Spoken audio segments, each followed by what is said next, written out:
Hello everyone.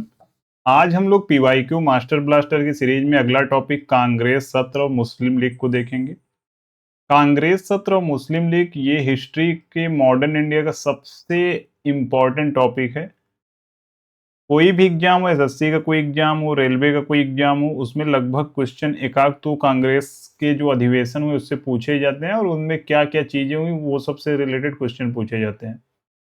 तो इस video में एसएससी में जितने भी अब तक एग्जाम हुए हैं, रेलवे में जितने एग्जाम हुए हैं, उनके जो 25 सालों का एक तरीके से आप कह सकते हैं कंप्लीट पैकेज है। अगर आप ये वीडियो को कंप्लीट कर लेते हैं तो शायद ही कांग्रेस और मुस्लिम लीग से कोई क्वेश्चन होगा जो आपसे छूट जाए वनडे एग्जाम में।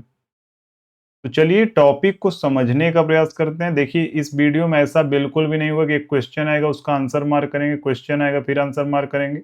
वैसा करना होगा तो 50 क्वेश्चन में बहुत ज्यादा 15-20 मिनट लगेगा और वो चीज आपको वीडियो देखने की जरूरत भी नहीं है। समझ रहे हैं? अगर आपको समझना है, एक अंडरस्टैंडिंग डेवलप करनी है, तभी आप क्लास देखिए।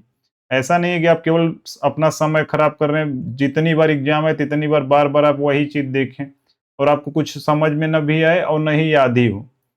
तो हम टॉपिक को समझेंगे और एक अंडरस्टैंडिंग डेवलप करेंगे कि क्या हो रहा है। क्रोनोलॉजी में ऑलरेडी मैंने क्वेश्चन को लिया हुआ है। तो चलिए शुरू करते हैं क्वेश्चन नंबर 1 से। क्वेश्चन नंबर 1, 1885 में भारतीय राष्ट्रीय कांग्रेस की स्थापना किसके द्वारा की गई? तो देखिए भारतीय राष्ट्रीय कांग्रेस की स्थापना किसके द्वारा की गई ये पूछा जा रहा है। तो इंडियन नेशनल कांग्रेस की स्थापना होती है 28 दिसंबर 1885 को। कहाँ होती है? तो बम्बई में होती है। किसने की, यानी संस्थापक कौन था इसका? तो संस्थापक थे ए ओ ह्यूम। ये ब्रिटिश गवर्नमेंट में क्या थे? रिटायर्ड आईसीएस ऑफिसर थे, यानी ग्रेड ए के ऑफिसर थे जो रिटायर्ड हो चुके थे। क्या केवल अकेले यही थे? तो दो व्यक्ति और हैं जिनका नाम बाई चांस आ सकता है, कभी कभी पूछा जा सकता है कि और कौन दो व्यक्ति थे। तो एक व्यक्ति थे दादा भाई नौरोजी,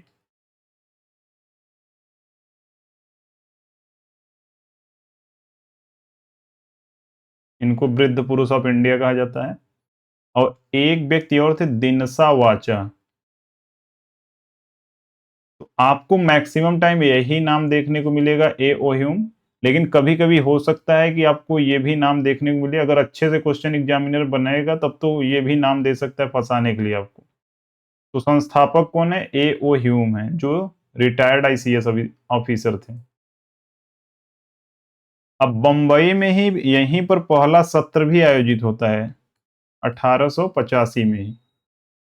तो जो पहला सत्र यानी सेशन आयोजित होता है जिसको हम अधिवेशन भी कहते हैं, तो उसमें अध्यक्ष कौन थे? अध्यक्ष थे डब्ल्यू सी बनर्जी।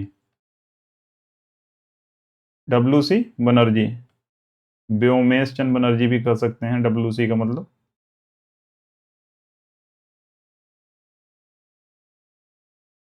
बाकी कितने लोग थे पहले सत्र या पहले जब संस्था मतलब स्थापना होती है तब, तो टोटल 72 मेंबर उस समय थे, यानी 72 लोग इकट्ठा हुए थे उस समय। तो आपको इतनी सारी चीजें याद रखनी है। अगर इतना याद रखते हैं तो मैक्सिमम क्वेश्चन इसी से बने। हाँ एक चीज और कि ये पूछा जाता है कहाँ पर, बंबई में भी कहाँ पर स्थापना, मतलब किस जगह पर हुआ? तो एक कॉलेज था उसका नाम था गोकुल दास तेजपाल संस्कृत कॉलेज। तो ये कॉलेज का नाम याद रखिएगा, बहुत बार ये पूछा भी गया है। अब 1885 में कभी कभी ये पूछा जाता है कि वायसराय कौन था, तो आपको वो वायसराय में ऑलरेडी पढ़ेंगे, लेकिन फिर भी यहां याद रखिएगा उस समय डफरिन थे। इसलिए कहा जाता है कि जो कांग्रेस है लॉर्ड डफरिन के दिमाग की उपज है। ये स्टेटमेंट याद रखिएगा, जैसे कोई पूछ ले कि ये मतलब किसको कहा गया था कि लॉर्ड डफरिन के दिमाग की उपज है, तो वो कांग्रेस के लिए बोला गया था। तो यहां पर पूछा गया 1885 में भारतीय राष्ट्रीय कांग्रेस की स्थापना किसके द्वारा की गई? तो ए ओ ह्यूम के द्वारा की गई, एलन ऑक्टेवियम ह्यूम। बाकी आप याद ह्यूम रखे हैं तो आपका आंसर मैक्सिमम मिल ही जाएगा। व्योमेश चंद्र बनर्जी कौन थे? तो ये पहले जो सत्र हुआ था, फर्स्ट सेशन जो हुआ था, उसके अध्यक्ष थे। बाकी अब आगे और ये जो नीचे ऑप्शन दिए वो आगे नाम आएगा तो हम लोग वहां पर देखेंगे। तो चलिए क्वेश्चन नंबर 2 देखते हैं। इसी प्रकार से चीजों को हम पढ़ेंगे ताकि हमको एक अंडरस्टैंडिंग डेवलप हो।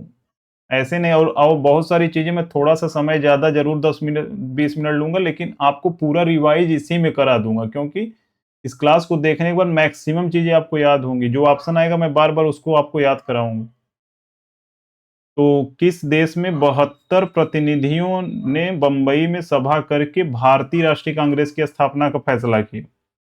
तो अच्छा, यहाँ टाइम पूछा जा रहा है, तो वह समय क्या था? 1885 में 28 दिसंबर में मैक्सिमम जो सेशन होते थे शुरू से ही दिसंबर में ही आयोजित होते थे। तो ये चीज याद रखिएगा, कभी बाई चांस ऑप्शन में पहले देते विशेष सत्र देगा तब तो अलग होगा, लेकिन जो वार्षिक हमेशा कांग्रेस का जो अधिवेशन होता था वो दिसंबर में ही होते थे। तो 28 दिसंबर 1885।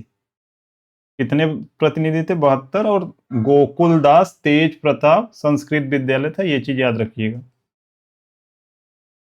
चलिए अगला क्वेश्चन देखते हैं। भारतीय राष्ट्रीय कांग्रेस का प्रथम अधिवेशन कहाँ आयोजित हुआ? तो मैंने अभी को बताया प्रथम अधिवेशन कहाँ आयोजित हुआ? बॉम्बे में आयोजित हुआ। क्वेश्चन नंबर 4, भारतीय राष्ट्रीय कांग्रेस के पहले महासचिव कौन है? अब देखिए, अभी को हमने क्या जाना? ए ओ ह्यूम के बारे में जाना। ए ओ ह्यूम क्या थे? संस्थापक थे। संस्थापक थे, तो इसलिए इंडियन नेशनल कांग्रेस का फादर किसे कहा जाता है, इसका बनाने का श्रेय किसको दिया जाता है? वो ए ओ ह्यूम को ही दिया जाता है। बाकी इसमें पूछा गया पहले महासचिव, तो ए ओ ह्यूम ही पहले महासचिव थे।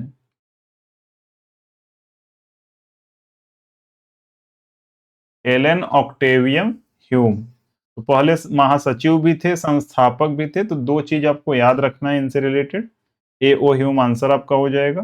बाकी डब्ल्यू सी बनर्जी कौन थे? ये पहले अध्यक्ष थे। चलिए क्वेश्चन नंबर अगला देखते हैं। क्वेश्चन नंबर 5, दिसंबर 1886 में कलकत्ता में आयोजित भारतीय राष्ट्रीय कांग्रेस के दूसरे अधिवेशन का अध्यक्ष निम्नलिखित में से कौन था?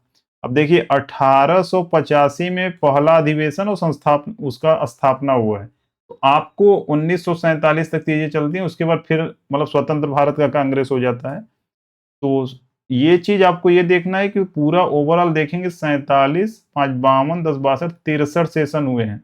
अब क्या आपको 63 याद रखना है? नहीं, उसमें से लगभग 25-30 अगर याद रख लेते हैं, उन्हीं से क्वेश्चन बार बार पूछे जाते हैं। इसलिए मैंने इस वीडियो में पूरा जो आज तक पूछा गया है वो क्वेश्चन लिया हुआ हूँ। तो आपको कॉन्फिडेंस ऑलरेडी बढ़ जाएगा। उससे बाहर आप अगर आता भी है तो आप रिलेट करके वहां पर मतलब ऑप्शन में इलिमिनेट करके मार लेंगे आंसर। ऐसा बहुत परेशान होने की जरूरत नहीं है। तो दिसंबर 1886 में कलकत्ता में ये चीज बता ही दिया। तो सबसे पहले 1886 बोल रहा है, तो 85-86 ये सेकंड सेशन है।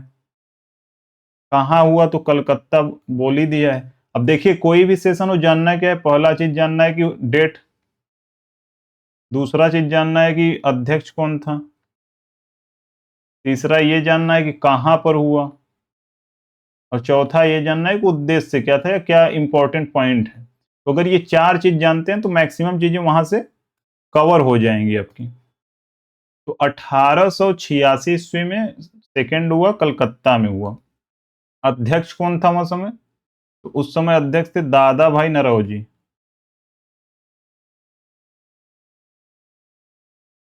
दादा भाई नरौजी।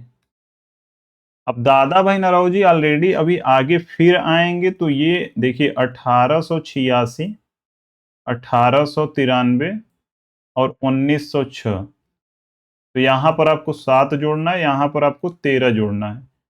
तो 7 और 13 जब जोड़ेंगे तो दादा भाई नरौजी का तीनों सेशन आ जाएगा। पहला वाला कहाँ हुआ? तो कालका से याद रखना इसको, के एल के। तो पहला कोलकाता में हुआ, दूसरा लाहौर में, और तीसरा फिर कोलकाता में। तो इस प्रकार से आप याद रख सकते हैं। यहाँ पर याद रखिए। अब देखिए, दूसरा तो आपको, पहला तो पता है कि व्योमेश चंद्र बनर्जी, दूसरा अगर पता है तो आप दूसरा फिर 7 जोड़ेंगे तो फिर दादा भाई नौरोजी का आ जाएगा, लोकेशन यहाँ पर है। और फिर 13 जोड़ेंगे फिर दादा भाई नौरोजी का आ जाएगा। तो मैक्सिमम उस समय कोलकाता में होने का मेन रीजन कि उस समय सबसे ज्यादा पढ़े लिखे और सबसे ज्यादा बुद्धिजीवी कोलकाता ही केंद्र था उस समय। एक तरीके से कह सकते हैं जो आज दिल्ली का स्थिति है वो उस समय कोलकाता में वो चीजें थी। तो इसका आंसर क्या हो जाएगा? दादा भाई नौरोजी। सेकेंड सेशन की अध्यक्षता उन्होंने की थी।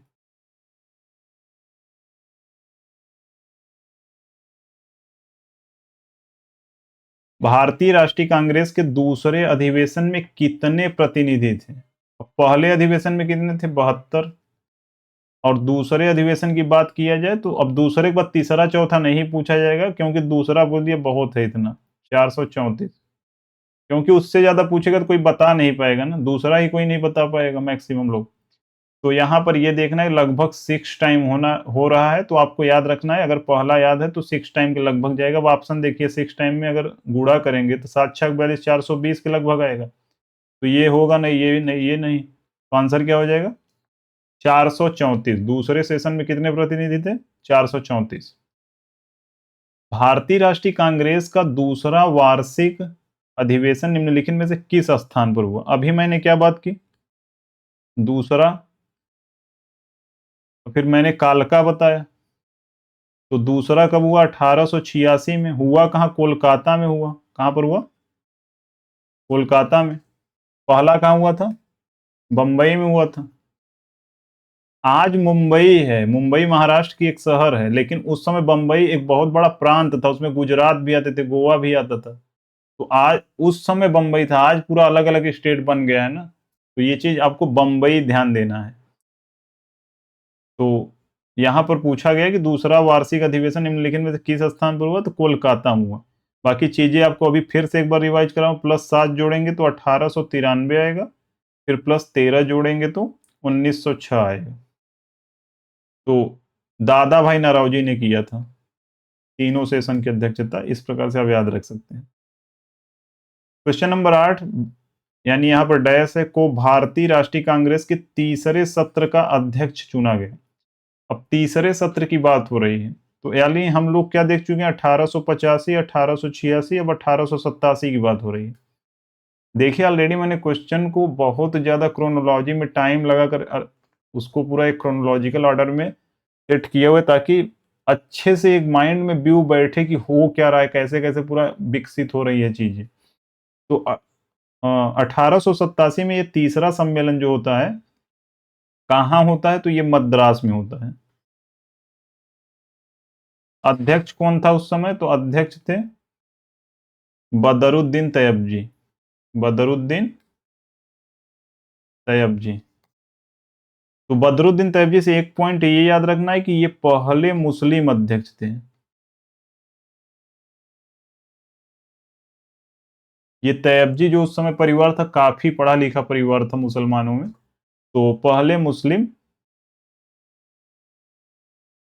मुस्लिम अध्यक्ष थे, ये चीज याद रखना है आपको। तो आंसर क्या हो जाएगा? बदरुद्दीन तैयबजी भारतीय राष्ट्रीय कांग्रेस के तीसरे सत्र की अध्यक्षता इन्होंने की थी।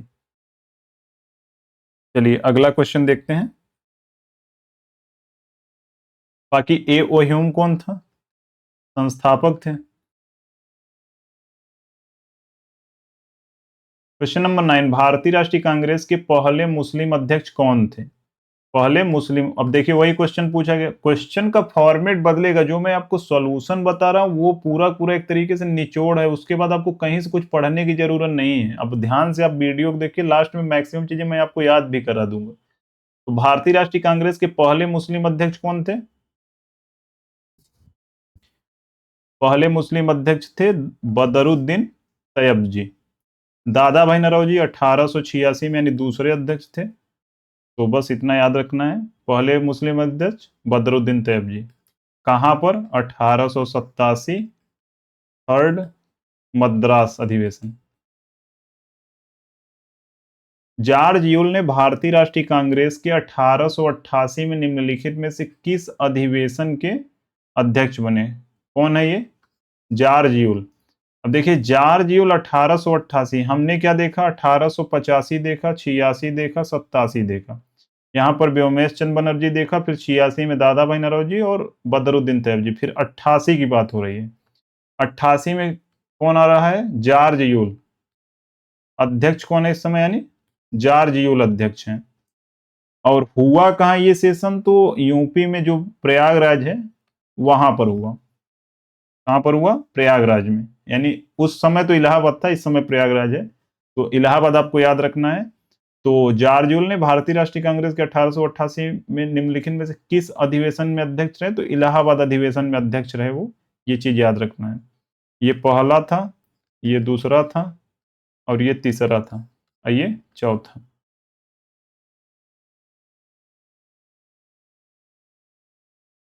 हाँ, एक चीज ये याद रखना है कि जैसे जो जॉर्ज यूल है, कभी कभी ये पूछा जाता है कि पहले नॉन यूरोपियन, हाँ नॉन इंडियन, नॉन इंडियन या यूरोपियन, पहले यूरोपियन अगर अध्यक्ष पूछे या नॉन इंडियन अध्यक्ष पूछे, एक ही बात दोनों हुई, तो वो जॉर्ज यूल ही है। आपको याद रखना है ये चीजें, जॉर्ज यूल। अब एक चीज आप याद इस तरीके से रख सकते हैं कि इलाहाबाद में एक जगह जॉर्ज टाउन, क्या है? मान लीजिए ये इलाहाबाद है, और इलाहाबाद में एक जगह क्या है? George town. आप कभी गए होंगे तो जानते होंगे। तो जॉर्ज टाउन से याद रख सकते हैं कि इलाहाबाद में जॉर्ज टाउन है, तो जॉर्ज यूल का संबंध इलाहाबाद से है। क्वेश्चन नंबर 11, भारतीय राष्ट्रीय कांग्रेस के पहले यूरोपीय अध्यक्ष। अब देखिए क्वेश्चन का फॉर्मेट बदल रहा है, इसलिए मैंने सब क्वेश्चन को ऐड किया, हटाया नहीं। तो पहले यूरोपीय अध्यक्ष कौन थे? George Yule. चौथा इलाहाबाद। और ये ए ओ ह्यूम कौन थे? तो संस्थापक थे, कंफ्यूज नहीं होना है इसमें कि पहले, अगर पहले अध्यक्ष व्योमेश चंद्र बनर्जी थे, ये चीज याद रखना। चलिए अगला क्वेश्चन देखते हैं, क्वेश्चन नंबर 12, भारतीय राष्ट्रीय कांग्रेस ने औपचारिक रूप से 1905 के बनारस अधिवेशन में की अध्यक्षता में स्वदेशी, यानी कहाँ की, यानी पूछा जा रहा है कि किसकी अध्यक्षता में स्वदेशी आह्वान किया? 1905 का जो बनारस अधिवेशन था वहां पर अध्यक्ष कौन था, ये क्वेश्चन पूछा जा रहा है। तो देखिए हम वहां तक 88 तक देख चुके हैं, 1800। उसके बाद इसके बाद एक सेशन जो सबसे ज्यादा प्रचलित है वो 1896 का है, ये भी आपको याद रखना है। 1896 क्यों फेमस है? 1896 का हुआ कहाँ था? तो ये भी कोलकाता में हुआ था, यानी कलकत्ता में हुआ था। अध्यक्ष कौन था इस समय? अध्यक्ष की बात किया जाए तो रहीमतुल्ला सयानी। रहीमतुल्ला सयानी। अब ये चीज आपको नहीं भी याद हो रही तो एक बार रफली नाम पढ़ लीजिए, ऑप्शन आएगा, खुद ही एलिमिनेट कर पाएंगे। रहीमतुल्ला सयानी। फेमस क्यों है ये वाला सेशन? क्योंकि यहां पर वंदे मातरम, क्या था? वंदे मातरम को पहली बार गाया गया था। तो वंदे मातरम को पहली बार कहाँ गाया गया? तो कोलकाता सेशन में गाया गया, 1896। अध्यक्ष कौन थे? रहीमतुल्ला सयानी। अब बात होती है वंदे मातरम कहाँ से आया ये? तो ये एक बंकिम चंद्र चटर्जी हैं। कौन है? बंकिम चंद्र चटर्जी। तो इनका उपन्यास है आनंद मठ। आनंद मठ से ही वंदे मातरम गीत को लिया गया है, जो भारत का राष्ट्रीय गीत है। तो आनंद मठ उन्होंने 1882 में लिखा था, तो उसी में से लिया गया वंदे मातरम को। तो ये चीजें याद रखिएगा। तो पूछा गया 1900, अब 1905 यानी 1896 का फिर अगला सेशन कौन सा इंपॉर्टेंट है? 1905 वाला। तो 1905 वाले में थोड़ा सा चीजों को हम देख लेते हैं। देखिए 1905 का जो अधिवेशन है वो कहाँ हुआ? पहले 1905 का अधिवेशन हुआ का बनारस में, जो इस समय वाराणसी है। अध्यक्षता किसने की? तो गोपाल कृष्ण गोखले, जी। जी के जी, यानी बनारस जब भी आएगा तो जी के जी याद रखना है आपको। इसमें सबसे इंपॉर्टेंट चीज क्या है कि यहां पर स्वदेशी आंदोलन जो था,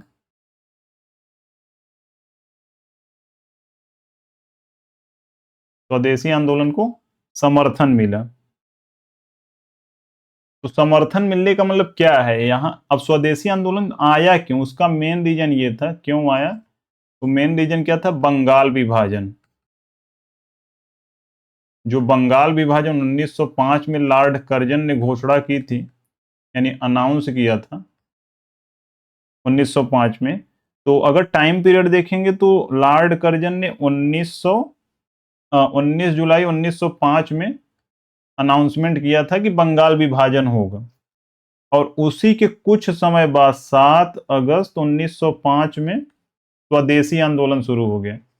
अब स्वदेशी आंदोलन में था क्या कि मतलब जो विदेशी चीजों हैं उनका बहिष्कार करना है, स्वदेशी मान जो अपने देश में बनी चीजें हैं वही यूज करना है। इससे क्या होगा कि जो फाइनेंशियल बाहर वाली कंट्री है या इंग्लैंड, उसको फाइनेंशियल समस्या होगी, तो इसमें कुछ बंगाल विभाजन के बारे में वो ज्यादा सोचेंगे, उनके ऊपर यानी उनके ऊपर क्या बनेगा? प्रेशर बनेगा। तो यही रीजन था, स्वदेशी आंदोलन चला। लेकिन आगे जब दिसंबर में जो सेशन हुआ तब वहां पर स्वदेशी आंदोलन तो चल रहा था, लेकिन कांग्रेस ने समर्थन उसका कब किया? तो वो आगे दिसंबर में जब 1905 का बनारस का सेशन हुआ तो वहां पर कांग्रेस ने स्वदेशी आंदोलन को समर्थन किया कि हाँ स्वदेशी आंदोलन होना चाहिए।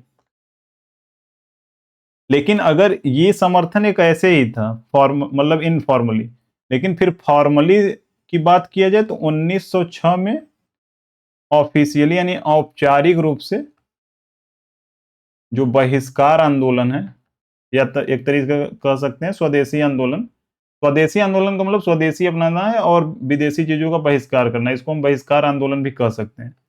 ऑफिशियली 1906 में इसको मतलब समर्थन मिला औपचारिक रूप से, लेकिन समर्थन अगर ऐसे पूछा जाए तो 1905 में मिल गया था। तो इसमें कंफ्यूज नहीं होना है। ऑफिशियली जब कभी पूछेगा कि औपचारिक रूप से पूरी तरीके से प्रमाणित किया गया कि हाँ अब इसको माना जाएगा, तो 1906 होगा। और ऐसे ही पूछा जाएगा कि स्वदेशी आंदोलन को समर्थन किसमें मिला है? स्वदेशी आह्वान, यहाँ पर देखिए क्या पूछा, स्वदेशी आह्वान किया गया पहली बार, तो वो हुआ गोपाल कृष्ण गोखले की अध्यक्षता में बनारस में। तो बस यही चीजें आपको याद रखनी है। चलिए अगला क्वेश्चन देखते हैं।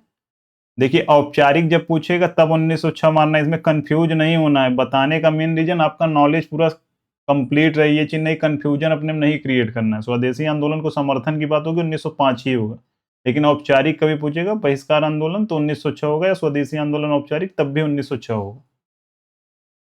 बाकी ऑप्शन पे डिपेंड करेगा उस समय क्या पूछ रहा है क्वेश्चन पे। भारतीय राष्ट्रीय कांग्रेस के अंतिम लक्ष्य के रूप में स्वशासन या स्वराज, यह घोषणा दादा भाई नौरोजी ने इंडियन नेशनल कांग्रेस के निम्नलिखित में से किस अधिवेशन में की? अभी को मैंने क्या बताया कि दादा भाई नौरोजी ने 3 अध्यक्षता की। एक 1886 में हम 7 जोड़ेंगे तो 1896 में 13 जोड़ेंगे तो 1906।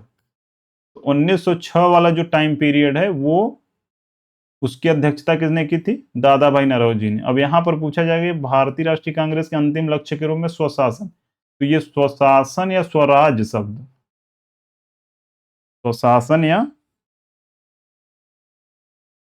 स्वराज शब्द को पहली बार प्रयोग कब किया गया? तो पहली बार प्रयोग किया गया 1906 के कांग्रेस सेशन में।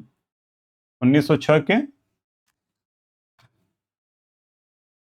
1906 के कांग्रेस सेशन में इसको समर्थन मतलब स्वराज शब्द का प्रयोग किया गया। तो आंसर इसका कोलकाता हो जाएगा। बाकी 1906 में क्या क्या चीजें हुई तो वो एक बार आप क्लियर कर लीजिए। तो एक चीज हम क्या देख चुके हैं कि 1905 में समर्थन, 1906 में बहिष्कार आंदोलन को औपचारिक रूप से समर्थन मिला। यहां पर ऐसे ही इनफॉर्मली, यहां फॉर्मली मिल रहा है। बाकी एक यानी ये समझ रहे हैं ना, स्वदेशी आंदोलन का मतलब इतना है कि आपको जो यहाँ की चीजें हैं, लोकल चीजें हैं, अपने देश की बनी चीजों को प्रायोरिटी देना है और बाहर की चीजों को हटाना है। बाकी एक चीज और इसमें क्या हुआ कि राष्ट्रीय शिक्षा को बढ़ावा देने के लिए कार्यक्रम शुरू किया गया। राष्ट्रीय शिक्षा को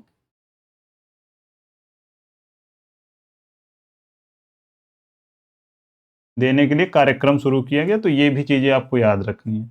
बाकी कभी भी ये पूछे स्वराज शब्द का प्रयोग पहली बार कब किया गया तो उसका आंसर 1906 होगा। कोलकाता होगा और दादा भाई नौरोजी अध्यक्षता में होगा। चलिए अगला देखते हैं। बाकी ये चीज हम पीछे देख चुके हैं कि 1885 और मद्रास कहाँ देख चुके हैं, 1887 बदरुद्दीन तैयब जी। भारत के राजनैतिक प्रयासों का लक्ष्य स्वराज था, बिल्कुल अभी को हमने पढ़ा। दादा भाई नौरोजी ने इस लक्ष्य की घोषणा कब की थी? अभी सबसे पहले तो मैंने तीन चीज बताया आपको कि 86, 93 और 1906।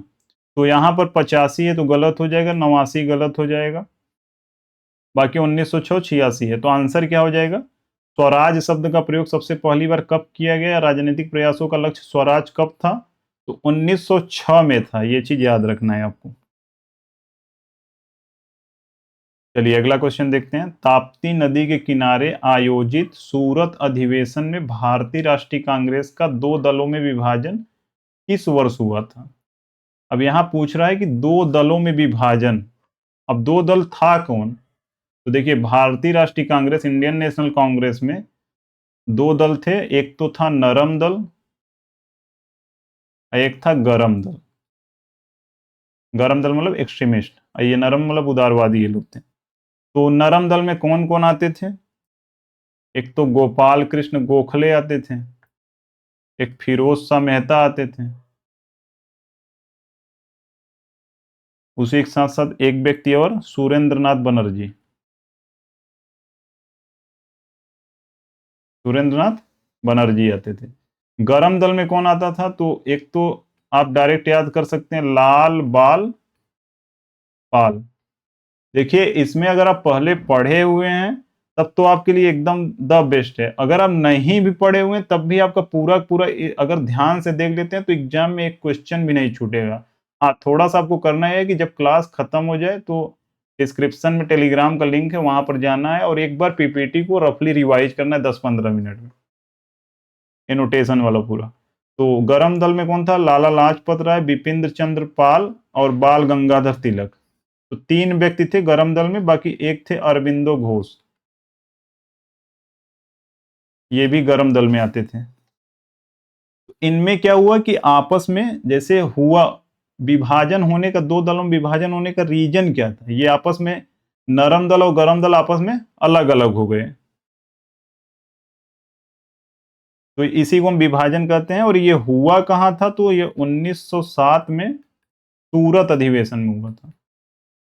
किस अधिवेशन में? सूरत अधिवेशन में। उस समय सूरत अधिवेशन की अध्यक्षता कौन कर रहे थे? तो रास बिहारी घोष। रास बिहारी घोष, ये याद रखना है आपको, रास बिहारी घोष। बाकी आप इस तरीके से भी याद रख सकते हैं कि ये दोनों लोग, नरम दल और गरम दल, आपसी जो एक दूसरे का सूरत नहीं देखना चाहते थे, तो एक दूसरे का सूरत नहीं देखना चाहते तो इसलिए सूरत में विभाजन हो गया। तो बस इस तरीके से आप रिलेट करके याद रख सकते हैं। बाकी इसमें क्या, अब मेन रीजन क्या था, अगर ये भी अगर आपको जानना है, मेन रीजन ये था कि जैसे स्वदेशी आंदोलन पीछे चल ही रहा था, तो स्वदेशी आंदोलन का जो और व्यक्ति इसमें थे, नरम दल वाले या गरम दल वाले, तो एक व्यक्ति बोल रहे थे कि इसको चलाना चाहिए, तो एक व्यक्ति बोल रहे थे नहीं चलाना चाहिए। तो एक आपसी मतभेद था। उसके बाद अध्यक्ष पद का एक तो क्या था मेन रीजन, स्वदेशी आंदोलन में मतभेद, और दूसरा रीजन क्या था कि अध्यक्ष पद के चुनाव को लेकर आपसी मतभेद था।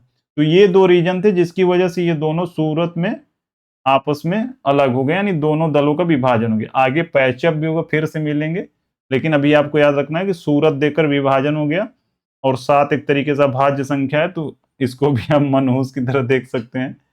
तो आंसर इसका क्या होगा? सूरत हो जाएगा।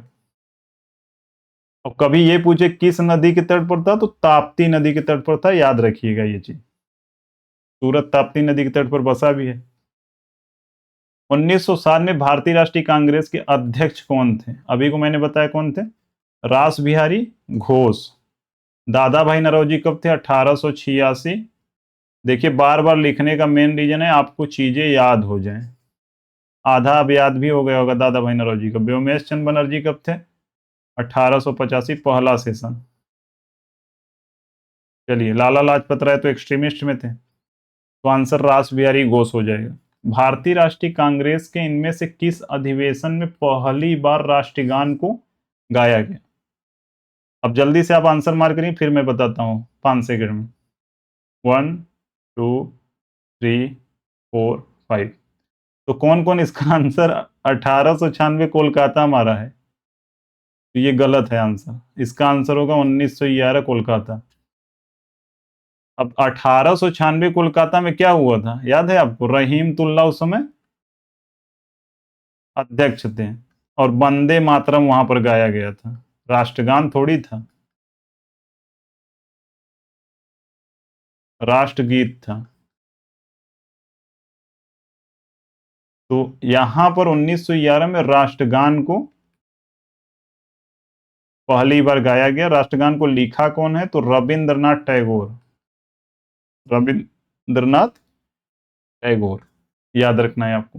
पहली बार राष्ट्रगान को गाया गया। तो पहली बार जब पूछा जाए कि वंदे मातरम कब गाया गया था, तो 1896 कोलकाता में गाया गया। कंफ्यूज नहीं होना है। भारतीय राष्ट्रीय कांग्रेस 1912 का अधिवेशन बिहार में कहां आयोजित हुआ था? अब देखिए, अब ये क्वेश्चन एक तरीके से कह सकते हैं कि पूछा तो सीजीएल 24 में अभी गया लेटेस्ट, लेकिन ये क्वेश्चन अनएक्सपेक्टेड है। कभी भी अब ऐसे पूछने का मतलब ये नहीं है कि आप 63 याद करेंगे, याद ही नहीं कर पाएंगे, वो बेकार भी है। पूछा जा सकता है 63, लेकिन अब एग्जामिनर का मूड है फंसाने का, तो अलग चीज है। अब देखिए यहाँ पर ऑलरेडी बिहार पूछा है, ऑप्शन चारों बिहार, सासाराम बिहार में, गया बिहार, बांकीपुर, मधुबनी, चारों बिहारी में। अब वो पूरी तरीके से फंसाना चाह रहा है आपको, कोई कर ही ना पाए। तो किसी को नहीं याद होगा, मैक्सिमम लोग इस क्वेश्चन को गलत किए होंगे।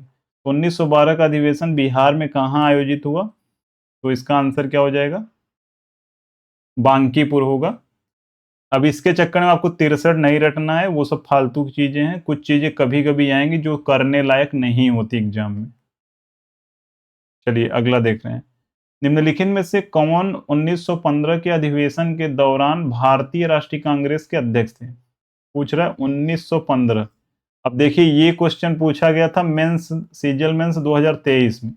अब ये भी क्वेश्चन मैक्सिमम लोग नहीं कर पाएंगे। अब इसमें देखिए एक चीज आप, अब इसका मतलब ये नहीं कि कोई भी व्यक्ति एक बार जो बना, लेकिन फेमस फेमस अगर आपको याद है तो अंबिका चरण मजूमदार मजूमदार 1916 में थे, मदन मोहन मालवीय 1909 में थे।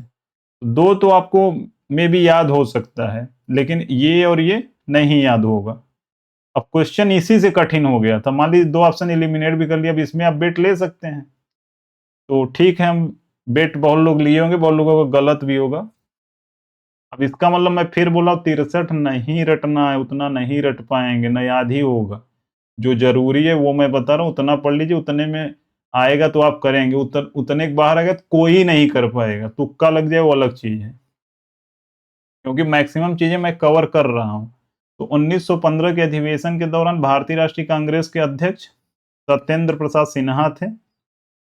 बाकी 1916 में अंबिका चरण मजूमदार थे, और 1914 में कौन था? भूपेंद्र नाथ बोस। 1914 में कौन था? भूपेंद्र नाथ बोस। 1909 में मदन मोहन मालवीय। अब इसको कैसे याद रखना है? यम यम यम, मदन मोहन मालवीय। अब 3 है तो 3 त्रिक का 3 का स्क्वायर 9। 1909 में कौन था? मदन मोहन मालवीय। यम यम यम। तो सत्येंद्र प्रसाद सिन्हा इसका आंसर हो जाएगा 1915। 15 लोग क्या हैं? सत्य की ओर आगे बढ़ रहे हैं बस। और प्रसन्न है। जो व्यक्ति सत्य की ओर आगे बढ़ रहा है वो तो प्रसन्न होगा ही। तो 15 लोग सत्य की ओर आगे बढ़ रहे हैं, वो पसंद है। इतना लाइन याद अब रिलेट किया, आपके सामने जब आएगा तुरंत आपका दिमाग हिट करेगा। सत्येंद्र, सत्येंद्र, सत्य और प्रसन्न। तो चलिए अगला क्वेश्चन देखते हैं। Question number 20। 1916 में कांग्रेस के लखनऊ अधिवेशन में नरमपंथी चरमपंथी दोनों विचारधाराओं के नेता एकजुट हुए। इसकी अध्यक्षता किसने की? तो अभी को हमने क्या देखा? अभी को हमने देखा कि 1916 में मैंने बताया अंबिका चरण मजूमदार अध्यक्षता किए थे लखनऊ अधिवेशन की। अब देखिए 1916 वाला बहुत ज्यादा इंपॉर्टेंट है। इसमें था क्या कि जो हमने देखा कि सूरत जो देखना नहीं चाह रहे थे नरम दल और गरम दल एक दूसरे का, सूरत अधिवेशन जो था उसमें तो क्या हो गया था? ब्रेकअप हो गया था, यानी अलग हो गए थे दोनों लोग। लेकिन 1915 में, अच्छा पीछे जो 1915 वाला सेशन था, 1915 में जिसमें सत्येंद्र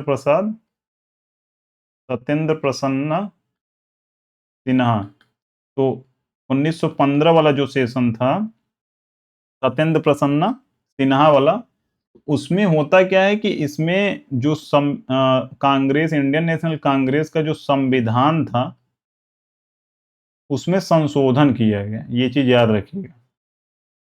अब किसको लेकर संशोधन था, तो जो यानी जो एक तरीके से एक्सट्रीमिस्ट थे, जो चरमपंथी विचारधारा के लोग थे, उनको लेकर उसमें संशोधन किया गया, ताकि वो 19, यही रीजन है कि 1916 में फिर से वो लोग आकर फिर मिल गए और फिर आगे काम करने लगे। तो ये चीज आपको याद रखना है कि 1915 में सत्येंद्र प्रसन्न सिन्हा के समय में वो चीजें, संविधान यानी इंडियन नेशनल कांग्रेस, जैसे संविधान होता है कि एक डॉक्यूमेंट जिससे देश या चलता है, कोई भी चीज चलती है, तो इंडियन नेशनल कांग्रेस का भी एक संविधान था, उसमें संशोधन हुआ है। ऐसा नहीं भारत के संविधान उस समय बना ही नहीं था तो उसमें संशोधन कहां से होगा, समझ रहे हैं, कंफ्यूजन नहीं क्रिएट करना है। तो 1916 में कांग्रेस के लखनऊ अधिवेशन में नरमपंथी चरमपंथी दोनों विचारधाराओं ने नेता एकजुट हुए और इसकी अध्यक्षता अंबिका चरण मजूमदार ने की। अब 1900 जो 16 का मुद्दा है वो एक और इसलिए फेमस है, उसका मेन रीजन क्या था, ये 1915 वाला, ये चीज याद रखिएगा, कभी सेशन पूछ ले तो ये बंबई का सेशन था। कहाँ का सेशन था, बंबई का। अब देखिए 1916 में एक चीज तो ये हुआ कि पैचअप हो गया कि जो यानी नरमपंथी जो थे और गरमपंथी जो थे, ये दोनों लोग साथ आ गए। उसी के साथ साथ एक चीज और क्या हुआ कि जो इंडियन नेशनल कांग्रेस प्लस मुस्लिम लीग थी, मुस्लिम लीग के बीच समझौता हुआ। किस चीज को लेकर समझौता हुआ था, समझौता इस चीज को लेकर हुआ था कि ये लोग संयुक्त रूप से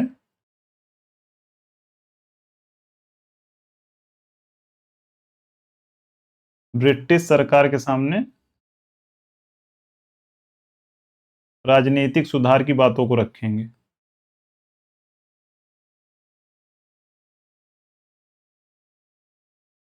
तो संयुक्त रूप से ब्रिटिश सरकार के सामने राजनीतिक सुधारों को रखने के लिए ये दोनों साथ में आए।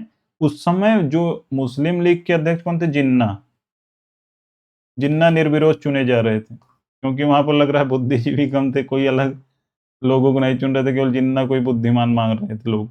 तो जिन्ना और जो इंडियन नेशनल कांग्रेस है, इन दोनों साथ में आए कि हाँ की बात रखा जाए ब्रिटिश सरकार के सामने। तो इन चीजों के लिए अब उस समय जो जिन्ना थे उनके मतलब वो कांग्रेस के भी सदस्य हुआ करते थे और मुस्लिम लीग के भी हुआ करते थे, मतलब दोनों में आवागमन उनका लगा रहता था, क्योंकि वो मुस्लिम लीग वो थोड़ी पार्टी बनाए थे, मुस्लिम लीग पार्टी दूसरा कोई बनाया था 1906 में, वो बाद में मुस्लिम लीग में जुड़े थे। अभी आगे हम इसको डिस्कस भी करेंगे। तो ये चीज नहीं, उस समय इनके मतलब इस मतलब जिन्ना के अंदर ये विचारधारा नहीं थी कि पाकिस्तान कुछ ऐसा बनाना है, उस समय नहीं थी, वो आगे चलकर धीरे धीरे कहां से आया वो चीज हम देखेंगे अभी। तो ये चीज याद रखिएगा, इसको हम जो इंडियन नेशनल कांग्रेस और मुस्लिम लीग के बीच जो समझौता हुआ इसको हम लखनऊ समझौता कहते हैं, क्योंकि लखनऊ में हुआ था। क्या कहते हैं, लखनऊ समझौता 1916, याद रखिएगा ये चीज। हाँ एक चीज और कि यहाँ पर देखिए एक और सहमति ये चीज हुई थी कि अलग निर्वाचक मंडल, यानी मुसलमानों के लिए अलग निर्वाचक मंडल की जो एक बात थी वो इंडियन नेशनल कांग्रेस ने यहाँ पर मानी थी। तो वो भी एक पॉइंट था, इसको याद रखना है। चलिए अगला क्वेश्चन देखते हैं 21। 1916 के लखनऊ समझौते ने नरमपंथी भारत राष्ट्रीय कांग्रेस के उग्र सुधारवादी का मतलब चरमपंथी,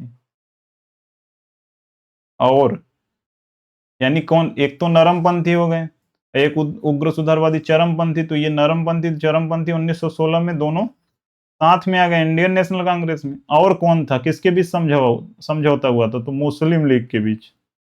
किसके बीच हुआ था, मुस्लिम लीग के बीच।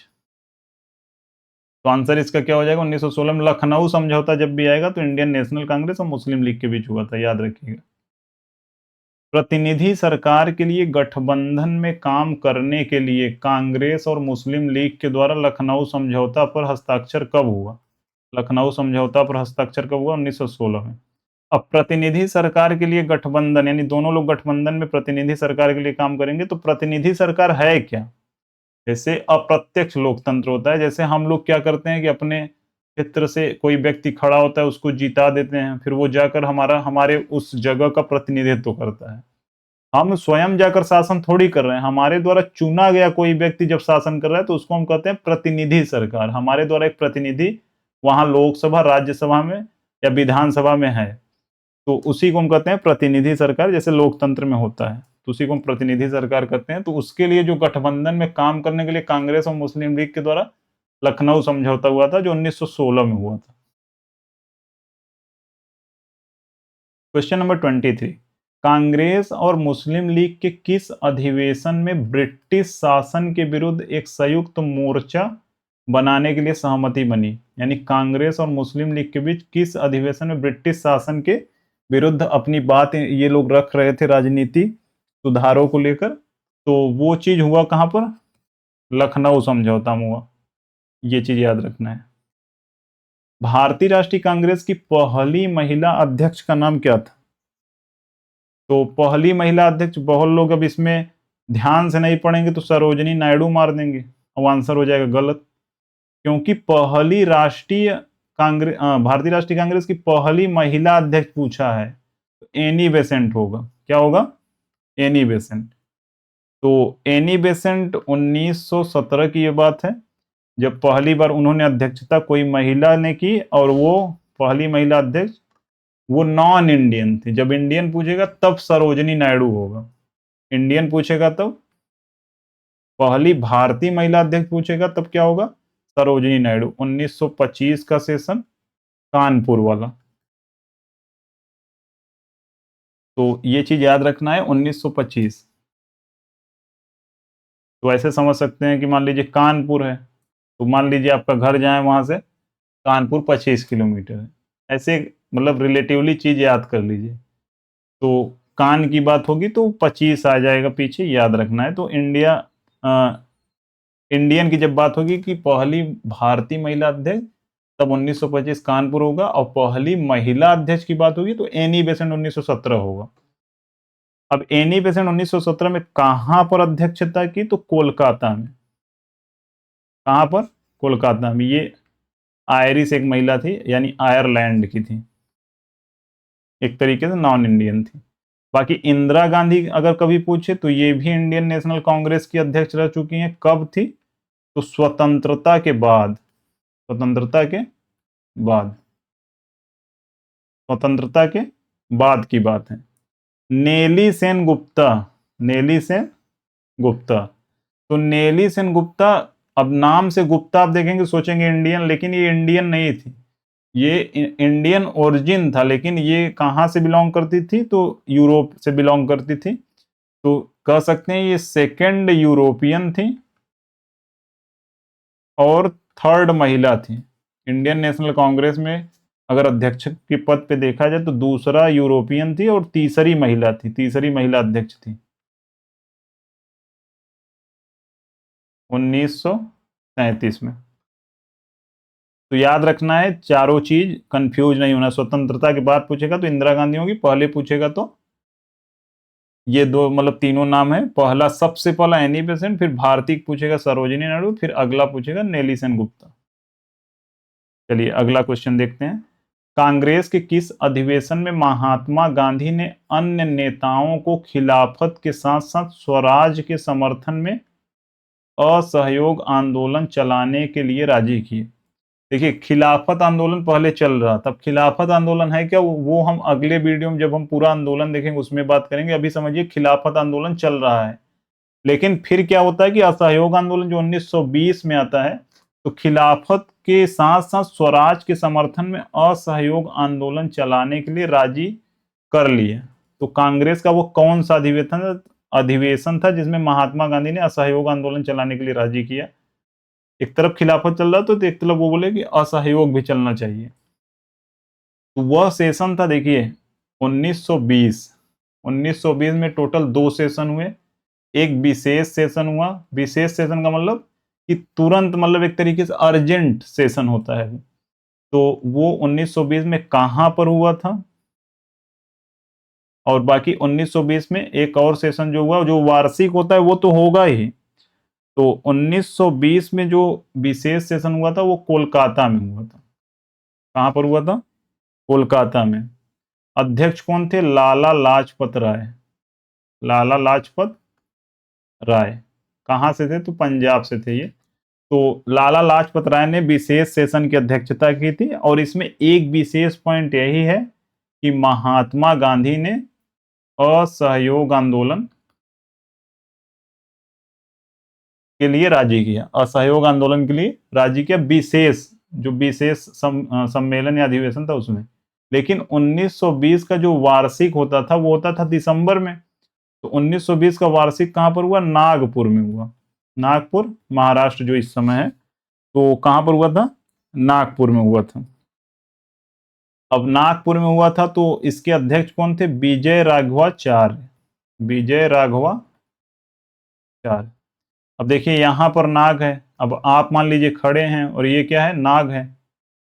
अब नाग आपके सामने है तो आपको इससे लड़कर क्या पाना है? विजय पाना है। क्या पाना है? विजय पाना है। तो विजय राघवाचार्य से आप नाग को रिलेट कर सकते हैं कि नाग से आपको विजय पाना है। तो विजय राघवाचार्य थे दिसंबर 1920 में जो वार्षिक सम्मेलन होता था उसके अध्यक्ष। तो यहां पर पूछ रहा है कि असहयोग आंदोलन चलाने के लिए राजी कर लिया, तो वो नागपुर अधिवेशन नहीं होगा, वो होगा कलकत्ता अधिवेशन। अब नागपुर जो बाद में था अब उसको नहीं मारना है, ये चीज याद रखना है। बहुत लोग 1920 देखेंगे, रटे होंगे तुरंत नागपुर, तुरंत मार देंगे, गलत हो जाएगा आंसर। इसलिए नागपुर ऑप्शन में दिया भी है। क्वेश्चन नंबर 26, सितंबर 1923 में कांग्रेस के विशेष सत्र, देखिए फिर विशेष सत्र हो रहा है, तो विशेष सत्र की अध्यक्षता, विशेष सत्र का मतलब अर्जेंट मीटिंग हो रही है। जो दिसंबर में वार्षिक चल रहा है वो तो चलेगा ही, लेकिन तुरंत किसी भी टाइम अर्जेंट मीटिंग हो जा रहा है तो उसे हम वो विशेष सत्र कर रहे हैं। तो सितंबर 1923 में कांग्रेस के विशेष सत्र की अध्यक्षता किसने की? यानी व्यक्ति का अध्यक्ष का नाम पूछा जा रहा है, और जो 35 वर्ष की आयु में कांग्रेस के अध्यक्ष के रूप में चुने जाने वाले सबसे कम उम्र के व्यक्ति थे, सबसे कम उम्र के व्यक्ति थे। तो 1923 का जो सितंबर में विशेष सत्र आयोजित हुआ, तो विशेष सत्र कहां आयोजित हुआ था? तो वो दिल्ली में हुआ था। कहां हुआ था? दिल्ली में। जबकि जो वार्षिक वाला हमेशा होता है दिसंबर में, तो 1923 का जो वार्षिक अधिवेशन होता है कांग्रेस का, वो कहां हुआ था? वो हुआ था काकीनाडा में। कहां पर? काकीनाडा, जो इस समय कहां पर है? आंध्र प्रदेश में है। ये आंध्र प्रदेश है, तो काकीनाडा कहां पर है? आंध्र प्रदेश में है। लेकिन उस समय आंध्र प्रदेश नहीं था, उस समय बंगाल के रीजन के लगभग नीचे था। लेकिन हम कह सकते हैं कि मतलब ओवरऑल नाम तो आपसे यही पूछा जाएगा कि 1923 का जो वार्षिक सम्मेलन हुआ कहां हुआ? तो काकीनाडा याद रखना है, फालतू की चीजों को याद करने से कोई मतलब है नहीं। अब एक चीज 1923 में होता क्या है कि यहां पूछ रहा है कि सितंबर 1923 में, हाँ देखिए 1923 के सितंबर में जो विशेष अधिवेशन हुआ था उसमें अध्यक्ष पद के लिए किसको चुना गया था? तो मौलाना अबुल कलाम आजाद। अब एपीजे अब्दुल कलाम नहीं है, वो तो उस समय पैदा ही नहीं हुए थे, समझ रहे हैं, तो उनको नहीं रटना है। तो मौलाना अबुल कलाम आजाद पहले शिक्षा मंत्री जो थे, इंडिया मीन्स फ्रीडम, जिन्होंने बुक लिखी है। तो 35 वर्ष की उम्र में सबसे कम चुने जाने वाले विशेष सत्र में यही बात केवल याद रखना है, मौलाना अबुल कलाम आजाद थे। बाकी दिसंबर में जो सत्र होता है वो काकीनाडा में हुआ था, ये चीज याद रखना है। और 1923 में एक चीज क्या होती है? स्वराज पार्टी की स्थापना होती है। स्थापना का मेन रीजन ये था कि उधर असहयोग आंदोलन चल रहा था। तो 1922 में जो चौरी चौरा कांड के बाद वो बंद होता है, तो वहां पर कुछ लोगों को मतलब वहां पर ये भी हो जाता है विवाद कि बंद क्यों हो गया। तो वही रीजन था, एक मतभेद की वजह से स्वराज पार्टी की स्थापना कौन करते हैं? मोतीलाल नेहरू और सी आर दास। सी आर दास को हम क्या कहते हैं? देश बंधु। बाकी दीन बंधु किसको कहते हैं? चित्तरंजन दास को। हाँ, सी एफ एंड्रूज को। सी आर दास मतलब चित्तरंजन दास ही होगा। सी एफ एंड्रूज ये ईसाई मिशनरी थे, बाकी ये वकील थे और काफी स्कॉलर व्यक्ति थे सी आर दास। अध्यक्ष इसमें स्वराज पार्टी के अध्यक्ष कौन थे? अध्यक्ष सी आर दास थे। और महासचिव के पद पे कौन थे? मोतीलाल नेहरू। अब इसका मतलब यह है कि क्या मोतीलाल नेहरू और ये दोनों लोग स्वराज पार्टी की स्थापना कर लिए हैं तो इंडियन नेशनल कांग्रेस से कोई मतलब नहीं? ऐसा नहीं है। जो जो मतलब इनका मतलब ये था कि इंडियन नेशनल कांग्रेस में जो एक्सट्रीमिस्ट है, जो नहीं रहना चाह रहे हैं, जो अलग तरीके से ट्रीट कर रहे हैं, उनको स्वराज पार्टी में ज्वाइन करा। तो इसमें क्या होगा कि वो लोग जो है मुस्लिम लीग और इधर उधर तो नहीं भटकेंगे ना। तो ये एक भी रीजन था, क्योंकि एक ही इंडियन नेशनल कांग्रेस से सब तो सहमत नहीं हो सकते उनके विचारों से। तो यही रीजन था, स्वराज पार्टी की भी स्थापना उन्होंने कर दी। महासचिव मोतीलाल नेहरू थे और सी आर दास अध्यक्ष थे। तो चलिए अगला क्वेश्चन देखते हैं। महात्मा गांधी ने पहली और अंतिम बार भारतीय राष्ट्रीय कांग्रेस के अधिवेशन, वार्षिक अधिवेशन की अध्यक्षता कहाँ की थी? अब देखिए ये वाला जो इलाका है ये क्या है? बेलगावी। ये कर्नाटक और महाराष्ट्र के बॉर्डर पे जो हमेशा विवाद में भी रहता है भाषा को लेकर। तो बेलगांव का ही जो अधिवेशन था उसकी अध्यक्षता महात्मा गांधी ने की थी। केवल एकमात्र अधिवेशन है जिसकी अध्यक्षता महात्मा गांधी ने की थी। तो नागपुर हमने क्या देखा? 1920 वार्षिक वाला। जबकि अगर 1920 में हम जो विशेष सम्मेलन हुआ था वो कहाँ हुआ था? कोलकाता में। और 1923 में जो विशेष हुआ था वो कहाँ हुआ था? दिल्ली में, जिसमें 35 वर्ष की आयु में मौलाना अबुल कलाम आजाद को चुना गया था। तो बेलगांव इसका 1924 आंसर होगा, याद रखिएगा ये चीज। सूरत का कब हुआ था? 1960 में, जिसमें सूरत देखकर आपस में ब्रेकअप हो गया था। सूरत देखकर ही तो आजकल ब्रेकअप हो रहा है। चलिए अगला क्वेश्चन देखते हैं। तो बेलगांव इसका आंसर हो जाएगा, महात्मा गांधी से लेकर मतलब यही एक नाम रिलेटेड है।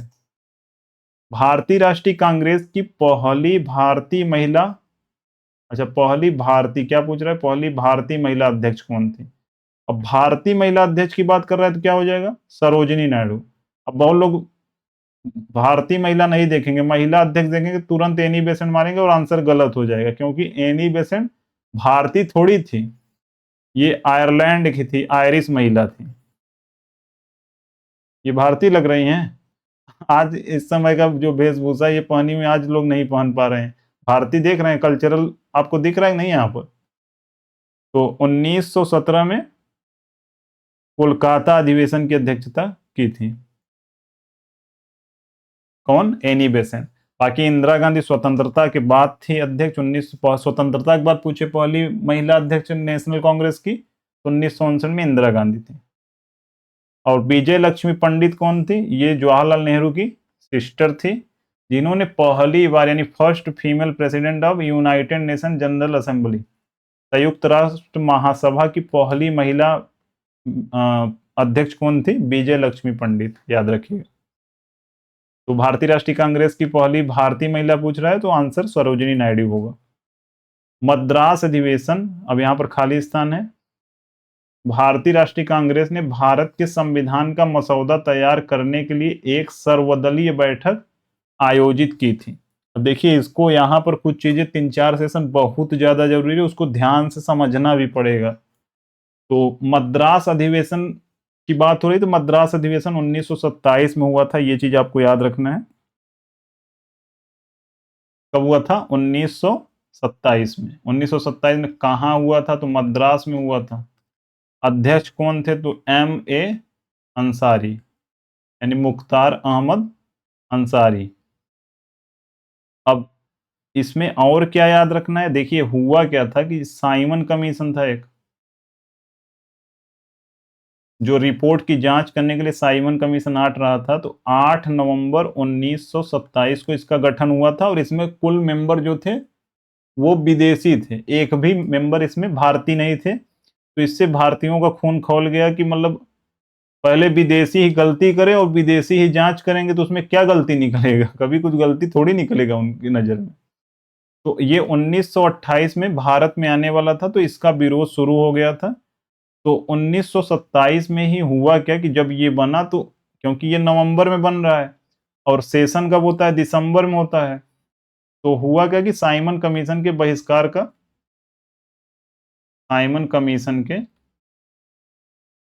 बहिष्कार का प्रस्ताव इसमें पारित हुआ।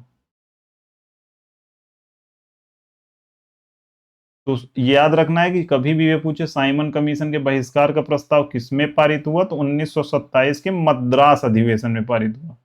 उसी के साथ साथ अब इसमें देखिए ये चीज दिया गया कि भारतीय राष्ट्रीय कांग्रेस ने भारत के संविधान का मसौदा तैयार करने के लिए सर्वदलीय बैठक, तो लगभग ये वाला पॉइंट आता नहीं है इसमें मद्रास अधिवेशन में। बाकी यहाँ पर हिंट दिया है मद्रास अधिवेशन, तो मद्रास अधिवेशन 1927 हम मार दे रहे हैं आंसर। लेकिन ये भारतीय संविधान की मसौदा तैयार करने के बाद अगले वर्ष में आएगी, जो कि ऑप्शन में है ही नहीं। तो ये चीज मद्रास अधिवेशन में याद रखना है कि साइमन कमीशन के बहिष्कार का प्रस्ताव पारित हुआ। और इसी के साथ साथ इनमें क्या हुआ कि पूर्ण स्वतंत्रता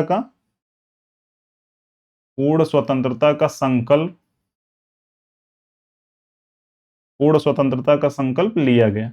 लेकिन औपचारिक मतलब ये नॉर्मली इनफॉर्मली लिया जा रहा है। अगर फॉर्मली की बात किया जाए, फॉर्मली का मतलब औपचारिक रूप से बात किया जाए, तो ये 1929 में पूर्ण स्वतंत्रता की बात हुई थी, जिसमें अध्यक्षता जवाहरलाल नेहरू ने की थी। तो पूर्ण स्वतंत्रता का संकल्प भर ऐसे पूछे तो वो 1927 के मद्रास अधिवेशन में होगा। नॉर्मली ये पूछेगा नहीं। जो फॉर्मल वाला है यानी औपचारिक वाला जो है वो 1929 होगा। अभी हम आगे उसको डिस्कस भी कर रहे हैं। तो ये चीज याद रखना है। हाँ, दूसरा चीज कि ये जो मसौदा वाली बात है, तो मसौदा वाली बात ये चीज है यानी प्रारूप की जो बात है, ड्राफ्ट की बात है, तो 1927 नहीं, फरवरी 1928 में एक होता है दिल्ली में बैठक होती है, और मई उसी को लेकर फिर मई 1928 में क्या होती आती है, नेहरू रिपोर्ट। तो नेहरू रिपोर्ट में था क्या, तो सबसे पहली बार संविधान को लेकर जो बात हुई, यानी संविधान को बनाने की जो बात हुई कि संविधान का प्रारूप कैसा होगा, तो पहली बार जो बात होती है वो नेहरू रिपोर्ट में ही संविधान को लेकर बात होती है। उसके पहले बात नहीं हुई थी। तो ये नेहरू रिपोर्ट को बनाया कौन था, तो मोतीलाल नेहरू थे। मोतीलाल नेहरू जो 1928 में अध्यक्षता भी करते हैं। तो ये चीज याद रखिएगा। ये जो संविधान का मसौदा वाली बात है 1927 ने 1928 के नेहरू रिपोर्ट में ही सबसे पहली बार संविधान को वहां पर देखा जाता है कि संविधान के प्रारूप की बात वहां पर हो रही है। तो ये चीज याद रखिएगा। चलिए आगे देखते हैं अगला क्वेश्चन। उस नेता का नाम बताइए जिसके विरोध के कारण 1928 में कांग्रेस और मुस्लिम लीग के बीच समझौते की सभी उम्मीदें समाप्त हो गई। तो आपके सामने ये जो दिख रहे हैं ये हैं M.R. जयकर। ये क्या थे, वकील थे। क्योंकि भारत में एक से एक मतलब बुद्धिमान वकील थे। ये सरदार वल्लभ भाई पटेल, महात्मा गांधी, सब वकील ही तो, एडवोकेट तो हैं। तो इसमें करा एक उस नेता का नाम जिसकी वजह से कांग्रेस और मुस्लिम लीग के बीच समझौते की सभी उम्मीदें समाप्त हो गई, तो M.R. जयकर थे वो। M.R. जयकर कौन थे, तो ये हिंदू महासभा के सदस्य थे। कौन थे, हिंदू महासभा के सदस्य थे। बाकी इन्होंने क्या किया, हिंदू महासभा के सदस्य थे और इंडियन नेशनल कांग्रेस के भी सदस्य थे। तो इन्होंने उस समय किया क्या कि जो मुस्लिम लीग था, तो मुस्लिम लीग के जो मतलब कुछ बातें थी जिसको मानना था, तो इन्होंने क्या किया, अस्वीकार कर दिया। तो मुस्लिम लीग की बातों को इन्होंने रिजेक्ट कर दिया। तो यही रीजन था कि कांग्रेस और मुस्लिम लीग के बीच समझौते की सभी उम्मीदें उस समय समाप्त हो गई। मेन रीजन यही था। बाकी 1928 में जो मैंने मेन चीज बताया, 1928 में मैंने बताया कोलकाता अधिवेशन, मोतीलाल नेहरू उस समय अध्यक्षता कर रहे थे, और वही नेहरू रिपोर्ट भी लेकर आए थे। नेहरू रिपोर्ट में क्या था, सबसे पहले संविधान का एक प्रारूप भी उसमें देखने को मिलता है, और दूसरा चीज, एक और चीज जो था नेहरू रिपोर्ट में, वो ये था कि वो डोमिनियन, क्या था, डोमिनियन स्टेटस मांग रहे थे। तो डोमिनियन स्टेटस का दर्जा ब्रिटिश गवर्नमेंट से मांग रहे थे। अब डोमिनियन स्टेटस है क्या? डोमिनियन स्टेटस का मतलब ये, जैसे मान लीजिए ये देश है, तो देश के बाहर अगर कहीं बात होगी, देश के बाहर कहीं बात होगी, तो वहां पर ब्रिटिश क्राउन ये दिखाया जाएगा कि ब्रिटिश क्राउन के अधीन है हम लोग, ब्रिटिश क्राउन के अधीन है। लेकिन कभी भी आंतरिक आंतरिक में, जैसे मान लीजिए कि आपको प्रशासन करना है, कानून बनाना है, तो आंतरिक मुद्दे को लेकर वो जो देश है, यानी जो देश के देशवासी है, वही बनाएंगे, वही वह सब चीजों को समझेंगे। तो उसको हम कहते हैं डोमिनियन स्टेटस। तो डोमिनियन स्टेटस का दर्जा, मतलब एक तरीके से कह सकते हैं कि जैसे ये स्वतंत्रता होता है ना, तो आजादी के जस्ट एक स्टेप पहले वाला ये कदम है डोमिनियन स्टेटस का। तो इसमें ऑलरेडी चैलेंज भी गवर्नमेंट, ब्रिटिश गवर्नमेंट को किए थे कि अगर डोमिनियन स्टेटस आप हमको नहीं देते हैं, 1 वर्ष का टाइम दिए थे नेहरू रिपोर्ट में, कि अगर आप डोमिनियन स्टेटस नहीं देते हैं तो हम पूर्ण स्वराज को लेकर मांग करेंगे, यानी पूर्ण स्वराज, पूरी तरीके से तब स्वतंत्रता हमको चाहिए। तो होता क्या है कि डोमिनियन स्टेटस मिलता नहीं है, तो यही रीजन था। और डोमिनियन स्टेटस को लेकर ये जो मोतीलाल नेहरू और महात्मा गांधी, ये सब डोमिनियन स्टेटस मांग रहे थे कि ठीक है आप बाहर से रूल करिए लेकिन अंदर हमको करने दीजिए, मतलब जो भी चीजें हैं इस कानून प्रशासन को लेकर। लेकिन वहीं उस समय जो यूथ वाले लोग थे, जवाहरलाल नेहरू थे, तो जितने भी यूथ नेता थे, तो उनका मानना यह था कि हमको पूर्ण स्वराज चाहिए। क्या चाहिए? पूर्ण स्वराज चाहिए हमको, डोमिनियन स्टेटस नहीं चाहिए हमको, पूरे अंदर भी पूरी स्वतंत्रता चाहिए काम करने के लिए, और बाहर भी हम दुनिया में स्वतंत्र होकर काम करना चाह रहे हैं, हम किसी के अधीन रहकर काम नहीं करना चाह रहे हैं। तो यही रीजन था। इसी के समय में क्या होती है, एक अखिल भारतीय युवा कांग्रेस की स्थापना होती है 1929 में। कब होती है? 1928 में। तो ये चीज याद रखिएगा, डोमिनियन स्टेटस का जब बात होगा तो 1928 के नेहरू रिपोर्ट की बात होगी, लेकिन पूर्ण स्वराज की जब बात होगी तो वो 1 वर्ष बाद, यानी 1929 में जब ब्रिटिश गवर्नमेंट ने दिया नहीं, 19 दिसंबर 1929 को ये चीज, मतलब उस समय जवाहरलाल नेहरू अध्यक्ष थे, तो उन्होंने पूर्ण स्वराज की मांग की। फिर आगे चीजें और बढ़ती हैं तो हम आगे उसमें देखेंगे क्या क्या है। तो डोमिनियन स्टेटस 1928 याद रखिएगा। देखिए चीजों को समझना है, जब समझेंगे तभी आप क्वेश्चन अच्छे से कर पाएंगे, नहीं तो स्टेटमेंट बेस्ड क्वेश्चन आएगा तो आप तुरंत, आपकी हालत खराब हो जाएगी, लाइन लाइन पढ़े रहेंगे तो। अब यहां पर देखिए मैंने कहां कहां तक, इस समय हम कहां पहुंच चुके हैं, 1928। अब देखिए 1886 देखा, फिर 87 देखा, 88 देखा, फिर उसके बाद 96 देखा हमने, 98 के बाद 1906 देखा कोलकाता, फिर उसके बाद 1917 एनी बेसेंट देखा कोलकाता, फिर 1928 देखा कोलकाता। 1928 में अध्यक्षता मोतीलाल नेहरू ने की। 1933 में नेली सेन गुप्ता ने हमने देखा। उसके बाद अगर इधर बात किया जाए तो 1925 में कानपुर देखा हमने, और दिल्ली वाला देखा, विशेष सत्र जो था जिसमें मौलाना अबुल कलाम आजाद 1923 में बनाए गए थे। उसके बाद फिर हमने कहा देखा, लाहौर में। लाहौर में कब देखा, तो अभी लाहौर, अब अगला सेशन लाहौर का होगा। 1909 में मदन मोहन मालवीय जो थे, यम यम यम, तो वो लाहौर में मतलब सेशन में थे अध्यक्ष। बाकी हमने लखनऊ में कब देखा, 1916 देखा, बनारस 1905 देखा, गोपाल कृष्ण गोखले। फिर आगे इधर सब उसके बाद 1920 में वार्षिक वाला नागपुर में देखा, लेकिन वार्षिक के पहले दिल्ली में हुआ था। वार्षिक के पहले, वार्षिक के पहले कोलकाता में हुआ था। ये स्पेशल वाला कोलकाता में हुआ था, 1923 में दिल्ली में हुआ था। बाकी 1920 के बाद हम क्या, 1923 में काकीनाडा में देख चुके हैं, 1923 का विशेष दिल्ली में देख चुके हैं। उसके बाद 23 के बाद फिर 24 में बेलगांव देख चुके हैं, 24 के बाद 25 देख चुके हैं, अब 25 के बाद फिर 27 देख चुके हैं। 27 कहाँ है, 1927, अच्छा यहाँ पर है। 1927 में कांग्रेस मद्रास देख चुके हैं। बाकी 1887 में जो बदरुद्दीन तैयबजी थे, फिर वहां पर मद्रास देखे थे। आपको सब चीजें याद आ रही हैं ना, इसलिए मैं एक बार सोच रहा हूँ रिवाइज पूरा करा दूं। 1885 में बॉम्बे हम लोग देख चुके हैं, जो जो इंपॉर्टेंट है।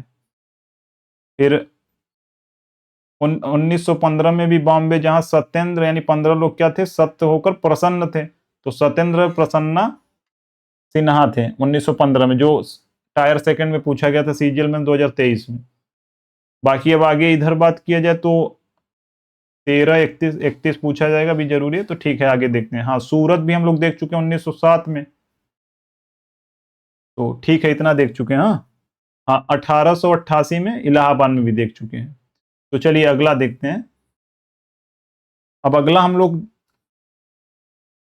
अच्छा इतना देख चुके हैं, तो अब क्वेश्चन अगला देखते हैं। किसकी अध्यक्षता में भारतीय राष्ट्रीय कांग्रेस 19 दिसंबर 1929 को लाहौर अधिवेशन में पूर्ण स्वराज को अपना अंतिम लक्ष्य घोषित किया? अब मैंने अभी को क्या बताया कि 1928 में मोतीलाल नेहरू की अध्यक्षता में नेहरू रिपोर्ट आती है, और नेहरू रिपोर्ट में मांग किसकी करते हैं, डोमिनियन स्टेटस का, यानी बाहर से तो आप शासन करिए, अंदर से हमको करने दीजिए। लेकिन ये 1 वर्ष का इसमें टाइम पीरियड देते हैं, तो ब्रिटिश गवर्नमेंट क्या इसको मानती नहीं है। तो यही रीजन था उस समय। ऐसा नहीं, 1928 में भी जवाहरलाल नेहरू का उद्देश्य पूर्ण स्वराज का था, लेकिन वो मोतीलाल नेहरू अपने जो पिता थे उनके ऊपर वो अध्यक्ष थे, तो वही डिसीजन लिए थे। लेकिन 1929 में जब 1 साल का पीरियड खत्म हुआ दिसंबर से दिसंबर, तो 19 दिसंबर 1929 को पहली बार ये पूर्ण स्वराज की अब मांग करते हैं कि जब आप डोमिनियन स्टेटस का दर्जा नहीं दे सके तो पूरी स्वतंत्रता हमको चाहिए, अब डोमिनियन स्टेटस चाहिए ही नहीं। और सही बात है भाई, युद्ध का जो खून है वो तो गर्म होना चाहिए ना, हम लोगों की तरह। तो पूर्ण स्वराज की मांग कर रहे हैं। अब पूर्ण स्वराज में इसमें होता क्या है कि 19 दिसंबर के बाद 31 दिसंबर 1929 में रावी नदी के तट पर पहली बार झंडा फहराया गया। तो पहली बार झंडा फहराया गया रावी नदी के तट पर। रावी नदी आपको याद रखना है, 31 दिसंबर 1929, और ये डिसाइड किया गया कि 26 जनवरी 1930 को हम स्वाधीनता दिवस मनाएंगे। क्या मनाएंगे? स्वाधीनता दिवस या स्वराज दिवस। तो ये चीजें थी कि 26 जनवरी यानी 19 दिसंबर 1929 जवाहरलाल नेहरू की अध्यक्षता में 1929 वाला सेशन चल रहा है। कहाँ चल रहा है? तो लाहौर में चल रहा है। तो पूर्ण स्वराज की मांग करते हैं। 31 दिसंबर को रावी नदी के तट पर झंडा फहरा देते हैं, नहीं अब 26 जनवरी को हम लोग स्वाधीनता दिवस मनाएंगे और पूर्ण स्वराज अब चाहिए, अब हमको डोमिनियन स्टेटस का दर्जा चाहिए ही नहीं। और सही भी था वो चीज। तो किसकी अध्यक्षता में भारतीय राष्ट्रीय कांग्रेस के 19 दिसंबर 1929 के लाहौर अधिवेशन की बात हो रही है? तो जवाहरलाल नेहरू थे 1929 में।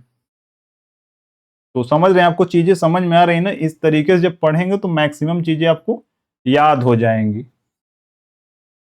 बाकी एक चीज इसमें और क्या था कि 1929 के ही सेशन में एक चीज और डिसाइड हुआ था कि सविनय अवज्ञा आंदोलन को शुरू करने का अधिकार दिया।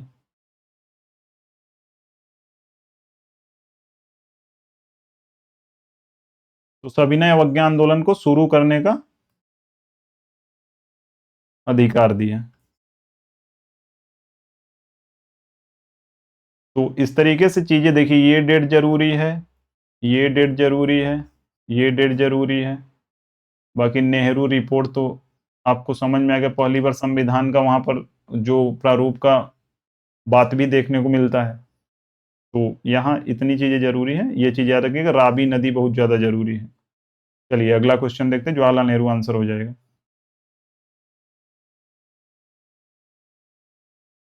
कांग्रेस पार्टी ने 26 जनवरी 1930 को क्या मनाया? गणतंत्र दिवस? बिल्कुल नहीं। देखिए होता क्या है, 26 जनवरी 1950 का डेट क्यों लिया गया, जबकि 26 नवंबर 1949 में ही संविधान बनकर तैयार हो गया था? उसका रीजन ये था कि इसके पहले 26 जनवरी 1930 को हम लोग स्वाधीनता दिवस मना चुके थे। तो वही रीजन था कि स्वाधीनता स्वराज का मतलब ये चीज होता है कि हम अब पूरी तरीके से स्वतंत्र होकर अब शासन करेंगे। तो 26 जनवरी 1930 को मनाया गया था, तो यही रीजन है कि गणतंत्र दिवस का भी डेट 26 जनवरी को चुना गया। तो गणतंत्र दिवस तो बाद में बनेगा ना, पहले स्वतंत्रता दिवस मनाया गया 1930 में, तो वही पूछा जा रहा है। अब भारतीय राष्ट्रीय कांग्रेस के कराची अधिवेशन की बात हो रही है। अधिवेशन में निम्नलिखित में से किस वर्ष में स्वतंत्र भारत का संविधान कैसा दिखना चाहिए? अब हमने अभी को बताया कि 1928 के नेहरू रिपोर्ट जो था, नेहरू रिपोर्ट में पहली बार संविधान की बात होती है कि संविधान के प्रारूप को लेकर या संविधान होना चाहिए, इस चीज की लेकर पहली बार बात 1928 में होती है। फिर उसके बाद ये चीजें 1931 में, 31 में होता है क्या, 31 में बहुत सारी चीजें होती हैं। 31 होता कहाँ है अधिवेशन? कराची अधिवेशन होता है। तो इसके जो अध्यक्ष कौन थे? अध्यक्ष पद पर थे सरदार वल्लभ भाई पटेल। सरदार वल्लभ भाई पटेल। तो अध्यक्ष सरदार वल्लभ भाई पटेल थे, सरदार वल्लभ भाई पटेल। तो यहां पर देखिए कुछ चीजें जो आपको याद रखनी है वो ये है कि देखिए एक चीज क्या था कि ये 29 मार्च 1931 को कराची का अधिवेशन होता है। तो 23 मार्च 1931 का डेट आपको महत्वपूर्ण है, याद होगा कि यहां पर भगत सिंह, राजगुरु और सुखदेव को फांसी होती है। तो इसके विरोध में पूरी की पूरी जनता क्या होती है कि इसके बाद जब गांधी इरविन समझौता होता है कि जैसे क्या है कि सविनय अवज्ञा आंदोलन चल रहा है इस समय, तो सविनय अवज्ञा आंदोलन का मतलब ये था कि हम हेल्प नहीं करेंगे, एकदम विनय विनती के साथ अवज्ञा करेंगे, जो भी चीज आप कर रहे हैं, जो भी ब्रिटिश गवर्नमेंट करे कुछ भी नहीं मानेंगे, लेकिन विनय विनती के साथ। यानी जैसे पार्लियामेंट में जो भी थोड़ा बहुत लोग थे भारतीय, वो भी कहेंगे नहीं हमको काम ही नहीं करना है। तो एक तरीके से सविनय अवज्ञा आंदोलन चल रहा था। तो वहां पर जो इस समय इरविन थे, वो गांधी को क्या करते हैं मनाने के लिए गांधी इरविन समझौता होता है। गांधी इरविन समझौता, क्योंकि गोलमेज सम्मेलन चल रहा था लंदन में उस समय, और उसमें कोई भी यहाँ का जो इंडियन नेशनल कांग्रेस का कोई पार्टिसिपेट ही नहीं कर रहा था। तो गांधी इरविन समझौता होता है 1931 में। तो गांधी इरविन समझौता 1931 में होता है। और इसी में क्या होता है कि हाँ, इसी में ये चीज होता है कि काले झंडे दिखाए जाते हैं गांधी जी को। क्या दिखाए जाते हैं? काले झंडे। तो ये चीज आपको याद रखना है। और गांधी इरविन समझौता के बाद दूसरे गोलमेज सम्मेलन में भाग लेते हैं, वो हम दूसरे वीडियो में देखेंगे। यहाँ हम कांग्रेस से रिलेटेड चीजों को देखेंगे। और सविनय अवज्ञा आंदोलन को अस्थायी रूप से यहाँ पर रोका गया, अस्थायी रूप से रोका गया, पूरी तरीके से नहीं रोका गया है। तो भारतीय राष्ट्रीय कांग्रेस के कराची अधिवेशन में निम्नलिखित में से किस वर्ष में भारत का संविधान कैसा दिखना चाहिए? अब कराची अधिवेशन की बात हो रही तो 1931 होगा, सरदार वल्लभ भाई पटेल। और यहां पर एक चीज और सबसे महत्वपूर्ण जो है वो ये थी कि जो मौलिक अधिकार को लेकर जो बात हुई थी पहली बार, तो मौलिक अधिकार को लेकर बात इंडियन नेशनल कांग्रेस में 1931 के कराची अधिवेशन में ही हुई थी कि नागरिकों को मौलिक अधिकार मिलना चाहिए। और मौलिक अधिकार का जो मसौदा यानी प्रारूप किसने तैयार किया था? तो जवाहरलाल नेहरू ने तैयार किया था। तो आपको एक चीज तो ये याद रखना है, पहला पॉइंट क्या है? पहला पॉइंट गांधी इरविन समझौता 1931 में होता है। दूसरा चीज मौलिक अधिकार को लेकर जो प्रारूप बनाया जाता है तो वो भी होता है 1931 के कराची अधिवेशन के दौरान। और तीसरा पॉइंट एक और है कि इसमें क्या होता है कि राष्ट्रीय आर्थिक कार्यक्रम प्रस्ताव आया, आर्थिक कार्यक्रम प्रस्ताव।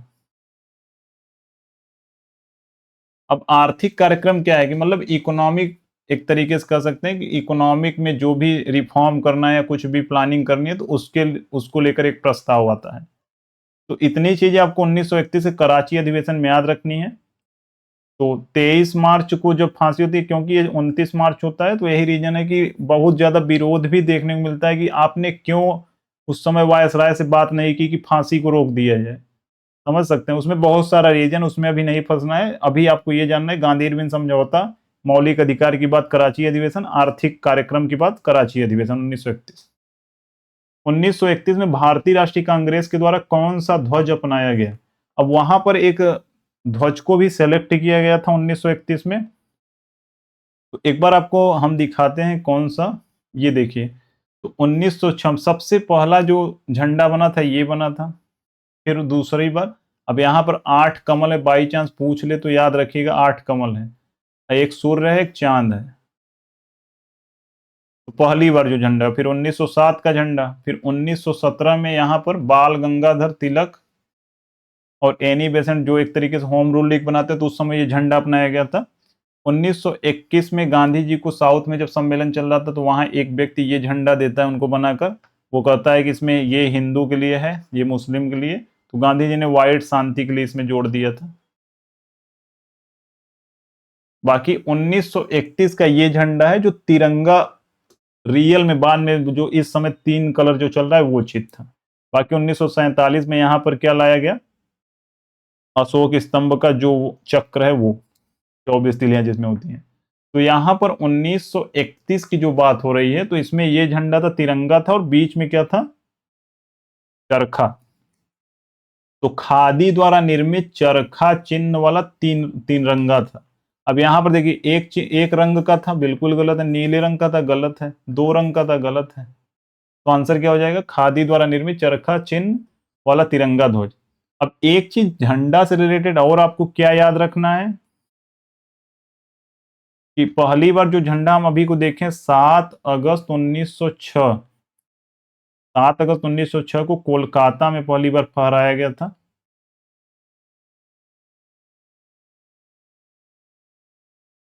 और 1907 वाला जो झंडा है, वो झंडा मैडम भिकाजी कामा, यहाँ पर देखिए, ये है मैडम भिकाजी कामा। मैडम भिकाजी कामा ने 1907 में पहली बार जर्मनी में भारतीय, यानी भारतीय झंडा को विदेशी भूमि में फहराने वाला पहला व्यक्ति कौन था, मैडम भिकाजी कामा थी। स्टुटगार्ट जर्मनी में इन्होंने फहराया था। तो ये चीज आपको याद रखना है, ये वाला झंडा था जो इसको मैडम भिकाजी कामा ने फहराया था जर्मनी में। चलिए अगला देखते हैं, राष्ट्रीय आंदोलन के दौरान पहला स्वतंत्रता दिवस किस तिथि को मनाया गया। तो ये गलत, ये 26 जनवरी 1930 को पहला स्वतंत्रता दिवस, स्वराज दिवस, पूर्ण स्वराज दिवस, आप कुछ भी कर सकते हैं, अर्थ वही निकलना चाहिए और क्या।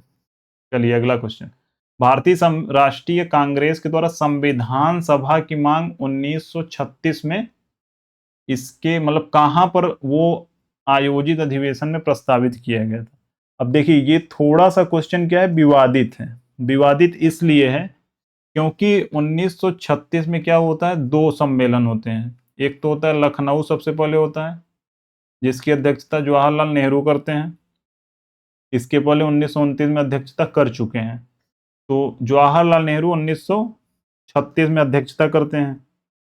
और दूसरा, अब इसी में क्या होता है कि संविधान सभा का गठन का जो बात है, संविधान सभा के गठन की बात को औपचारिक रूप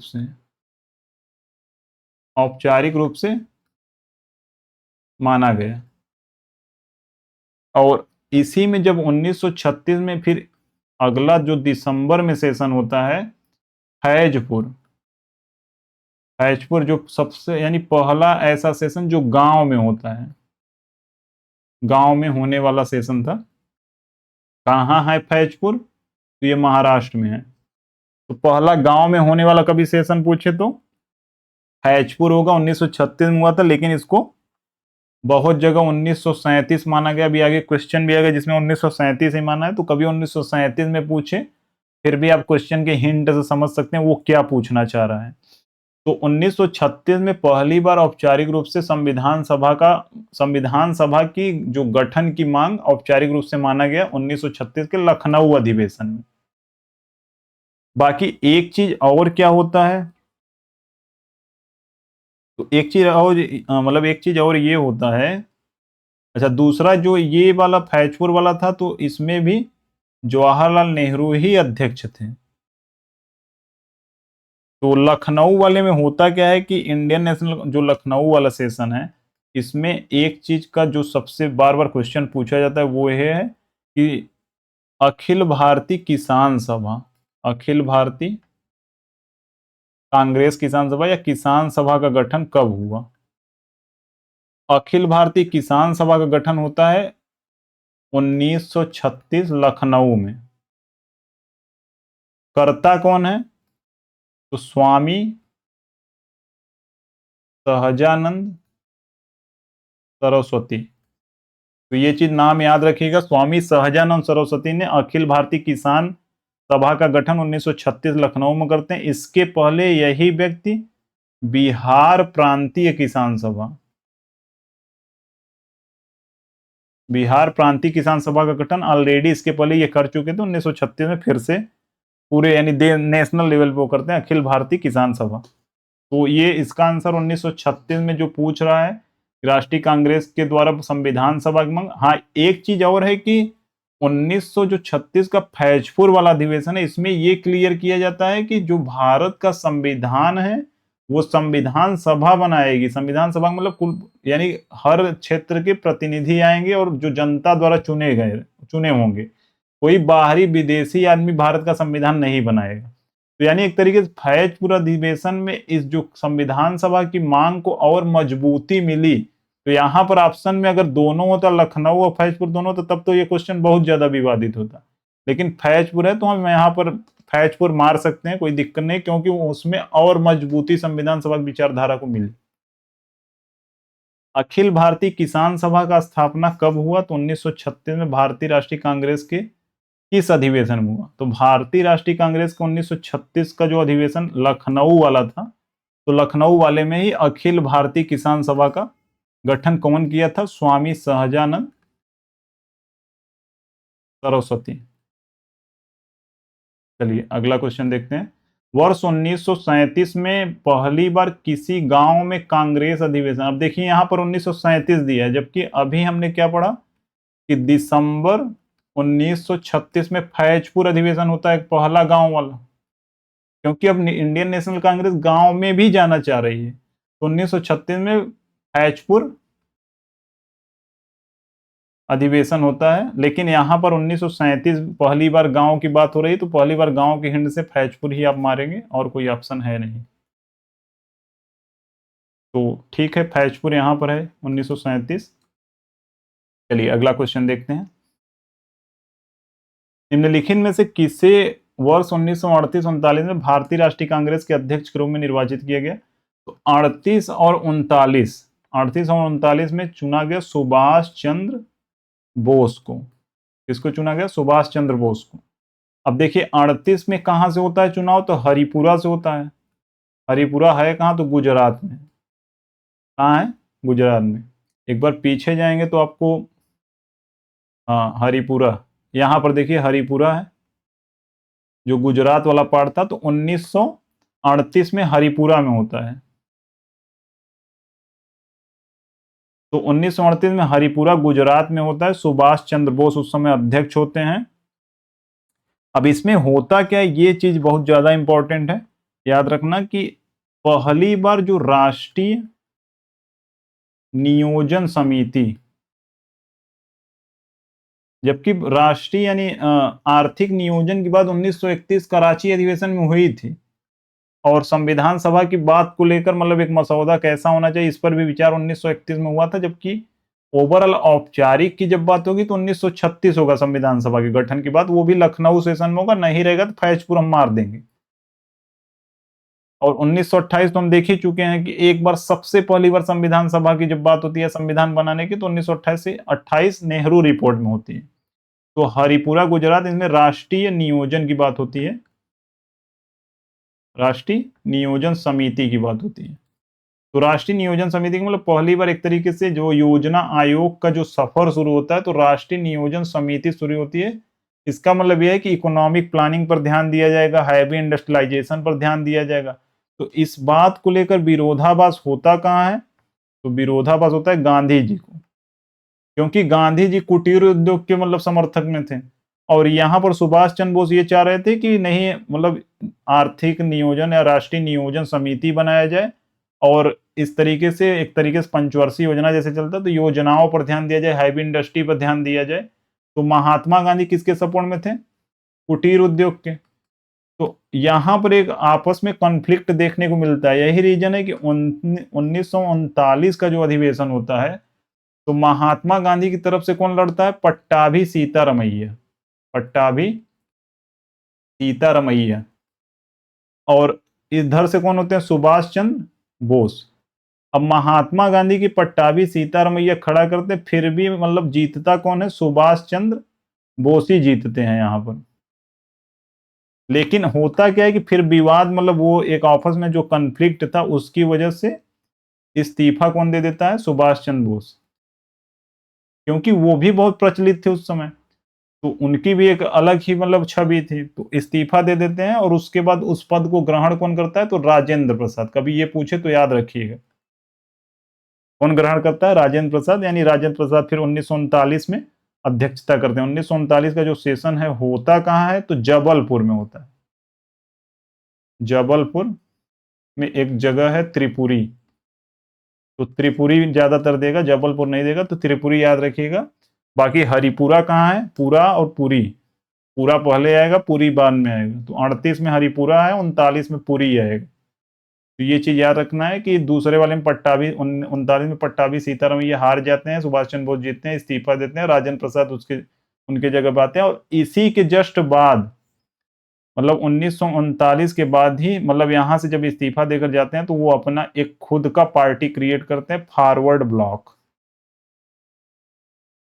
जिसका लोगो में क्या था? जय हिंद लिखा होता है। जय हिंद का नारा सुभाष चंद्र बोस ने ही दिया था। तो ये चीज याद रखिएगा। यहां पर पूछ रहा है कि दोनों सेशन में अध्यक्ष कौन थे निर्वाचित, तो जीत तो जाते ही हैं, सुभाष चंद्र बोस दोनों में जीतते हैं। यहाँ पर सुभाष चंद्र बोस हो जाएगा। भीमराव अम्बेडकर कभी अध्यक्षता नहीं की, याद रखना है। राजेंद्र प्रसाद, जब ये सुभाष चंद्र बोस चले जाते हैं क्योंकि पट्टाभी सीतारमैया हार जाते हैं, तो सुभाष चंद्र बोस अध्यक्षता 1939 में करते हैं। चलिए अगला, सुभाष चंद्र बोस 1939 में त्रिपुरी अधिवेशन में गांधी जी के किस उम्मीदवार को हराकर पुनः भारतीय राष्ट्रीय कांग्रेस के अध्यक्ष चुने गए? अब सुभाष चंद्र बोस 1939 का त्रिपुरी जबलपुर अधिवेशन में गांधी जी के किस उम्मीदवार को हराते हैं? तो पट्टाभी सीतारमैया को हराते हैं। किसको हराते हैं? पट्टाभी सीतारमैया। चलिए अगला देखते हैं। 1939 में इंडियन नेशनल कांग्रेस छोड़ने के बाद सुभाष चंद्र बोस ने किसका गठन किया? तो ऑल इंडिया फॉरवर्ड ब्लॉक। किसका गठन होता है? फॉरवर्ड ब्लॉक का। 1923 में क्या बनता है? स्वराज पार्टी, मोतीलाल नेहरू और CR दास। बाकी देश बंधु इसको इनको कहते हैं। और गदर पार्टी लाला हरदयाल, सैन फ्रांसिस्को, 1913। चलिए अगला क्वेश्चन देखते हैं, जल्दी जल्दी अब कंप्लीट होने ही वाला है। आंदोलन शुरू करने के लिए भारतीय राष्ट्रीय कांग्रेस के सत्र में भारत छोड़ो संकल्प अनुमोदित किया गया। यानी भारत छोड़ो का जो प्रावधान है पहली बार कहां देखने को मिलता है? तो बॉम्बे अधिवेशन। यानी कांग्रेस का जो बॉम्बे में अधिवेशन चल रहा था 1942 में, तो 8 अगस्त 1942 को भारत छोड़ो आंदोलन का प्रस्ताव आता है कि अब ये मतलब चलेगा भारत छोड़ो आंदोलन। तो इसमें होता क्या है कि भारत छोड़ो आंदोलन जैसे ही मतलब वहां पर ये प्रस्ताव पारित होता है कि भारत छोड़ो आंदोलन संकल्प लिया जाएगा, तो 8 अगस्त को ही गोवालिया टैंक, जिसको आज हम अगस्त क्रांति मैदान के नाम से जानते हैं, में झंडा फहराया जाता है।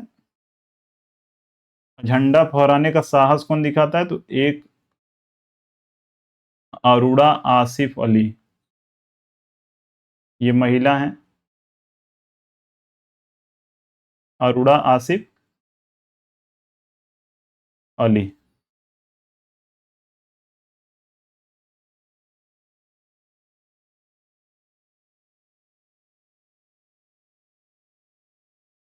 अरुणा आसिफ अली थी पहली बार झंडा फहराने वाली।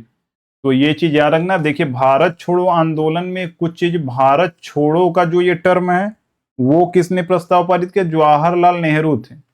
लेकिन यही भारत छोड़ो में जो नारा था करो या मरो, ये नारा किसने दिया था? तो महात्मा गांधी थे। ये चीज याद रखना है। तो आंदोलन कहाँ शुरू हुआ? तो बॉम्बे में शुरू हुआ, इसमें कंफ्यूजन नहीं करना है बिल्कुल भी। अब देखिए होता क्या है कि अब जैसे भारत छोड़ो का जो प्रस्ताव, उसके पहले भी बहुत सारी चीजें होती हैं, तो ये चीज आभास हो गया था द्वितीय विश्व युद्ध होने वाला है। 1940 से लेकर 1946 तक जो अध्यक्ष के पद पर काम करते हैं वो मौलाना अबुल कलाम आजाद करते हैं। उसका रीजन है कि चुनाव तो संभव था नहीं, क्योंकि हर नेता को जेल में डाल दिया जा रहा था। अब जैसे ये भारत छोड़ो आंदोलन शुरू होता है तो महात्मा गांधी, जवाहरलाल नेहरू सबको जेल में डाल दिया गया था। और उससे क्या हुआ कि और ज्यादा आंदोलन बढ़ने लगा, तो वो गवर्नमेंट, ब्रिटिश गवर्नमेंट खुद ही डर में आ गई। तो चलिए इतना चीज याद रखना है इसमें। अगला क्वेश्चन देखते हैं। पाकिस्तान में मुस्लिम लीग की मांग वर्ष लाहौर अधिवेशन में हुई। अब देखिए, एक होता है लाहौर अधिवेशन कब होता है, तो 23 मार्च 1940। जैसे इंडियन नेशनल कांग्रेस का अधिवेशन चल रहा है, तो वैसे मुस्लिम लीग का भी अधिवेशन चल रहा है। 23 मार्च 1940 को लाहौर अधिवेशन होता है। तो मुस्लिम लीग की मांग, अच्छा पाकिस्तान की मांग कब की गई, तो 23 मार्च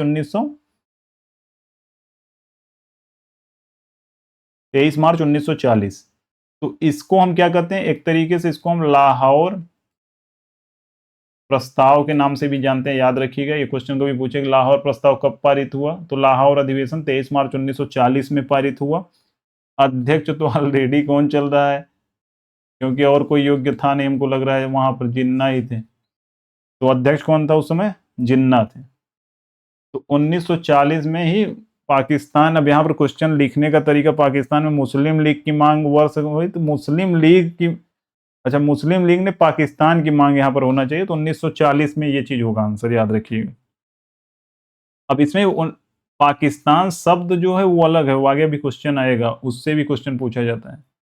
तो मुस्लिम लीग ने देश के उत्तरी यानी इधर वाला इलाका और पूर्वी, पूर्वी माने बांग्लादेश वाला इलाका, और फिर भारत बीच में क्या है,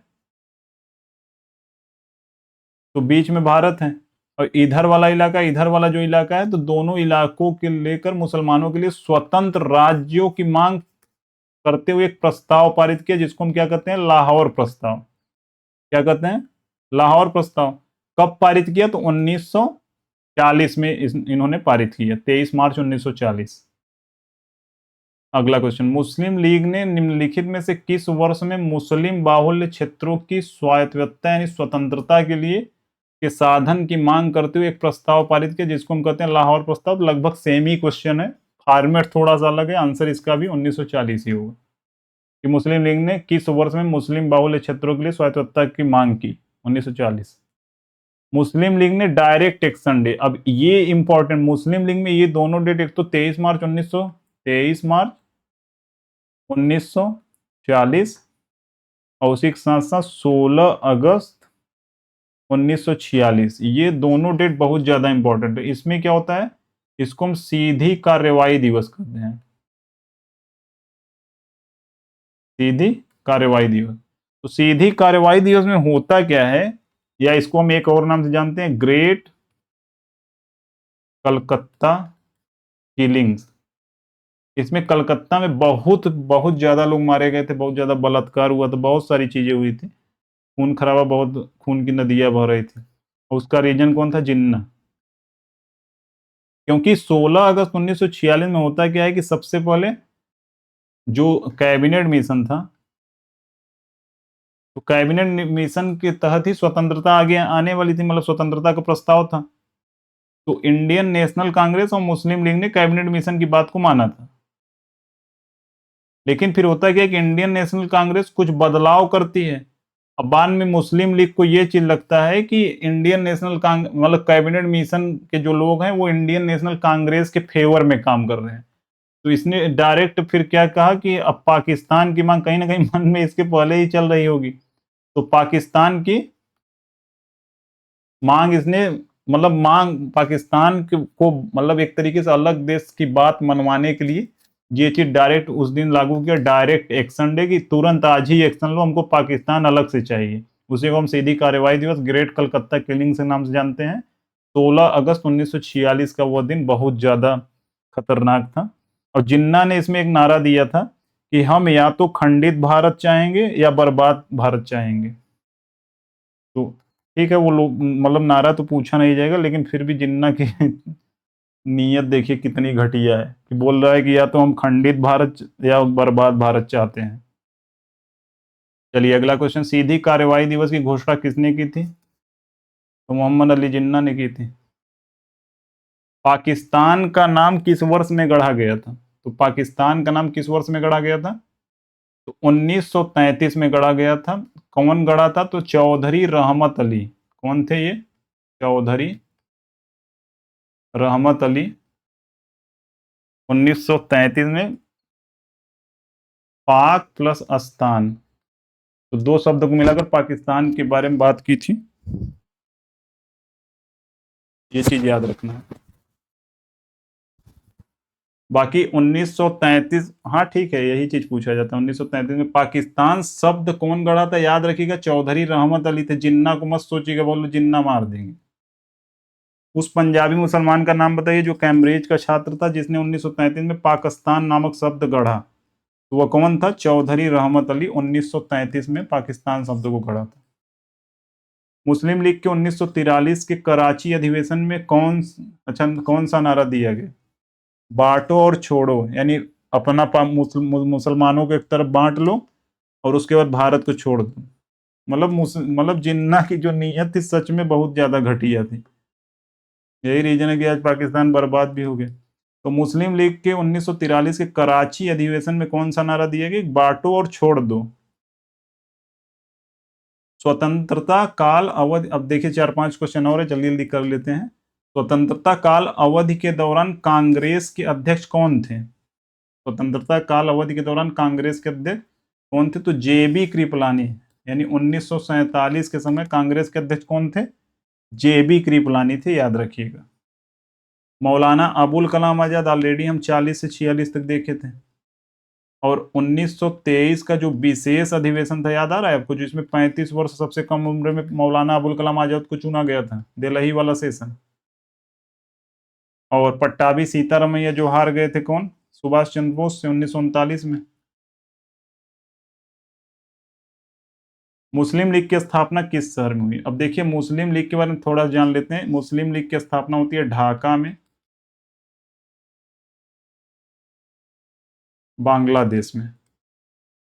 कहां पर होती है? ढाका बांग्लादेश में होती है। कौन करता है? तो नवाब सलीमुल्लाह। कब होता है? तो 1906 में। कब होता है?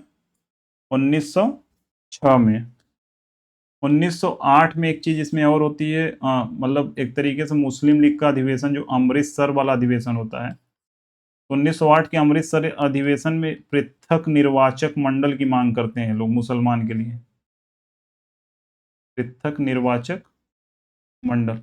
अब देखिए राइटिंग पर मत बच जाइएगा, क्योंकि मैं जल्दी जल्दी लिख रहा हूं ताकि चीजें कंप्लीट हो। लिख कर अब पीपीटी पर पहले से लिखा नहीं लाता ना उसमें, इसलिए टाइम लगता है लिखने में थोड़ा सा। तो पृथक निर्वाचक मंडल की बात 1908 के अमृतसर अधिवेशन में हुई, जो मुस्लिम लीग का अधिवेशन था।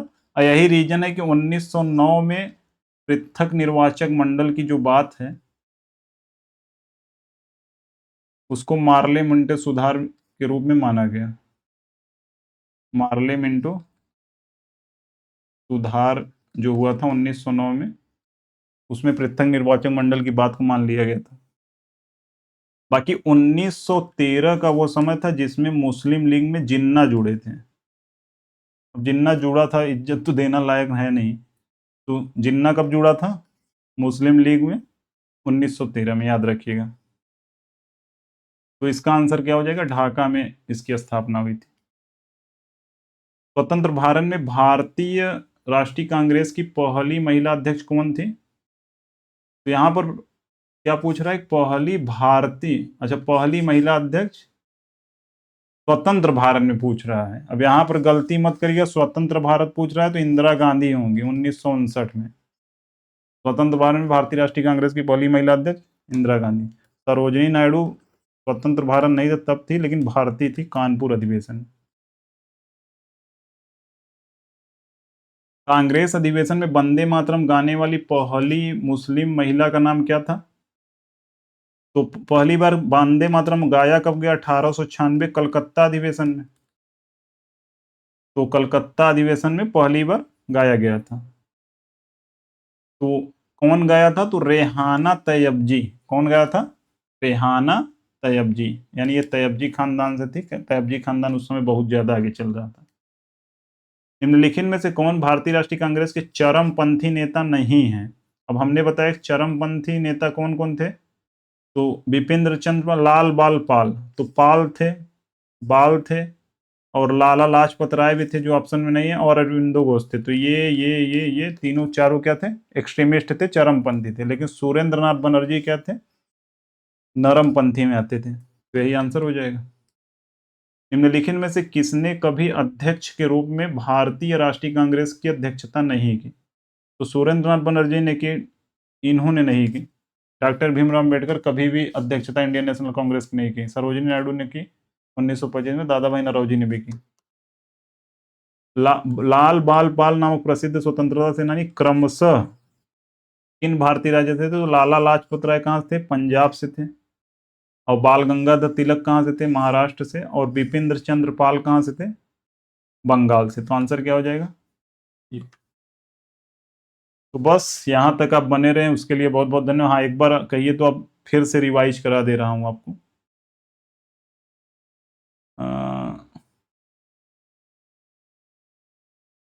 रुक जाइए, वो वाला मैप कहाँ गया?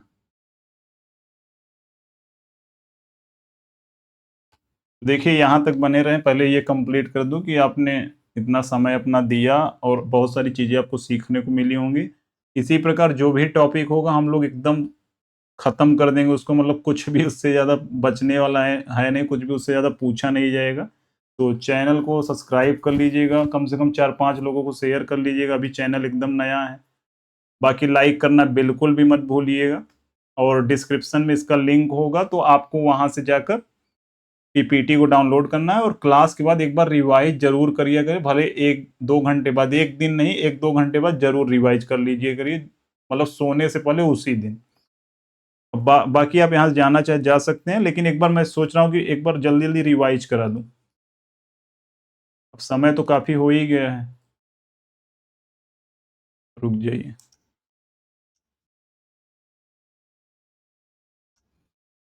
अब देखिए हमने क्या क्या देखा, कौन सा इंपॉर्टेंट है। 86 देखा, 85 देखा, 86 देखा, उसके बाद हमने देखा 87 देखा था।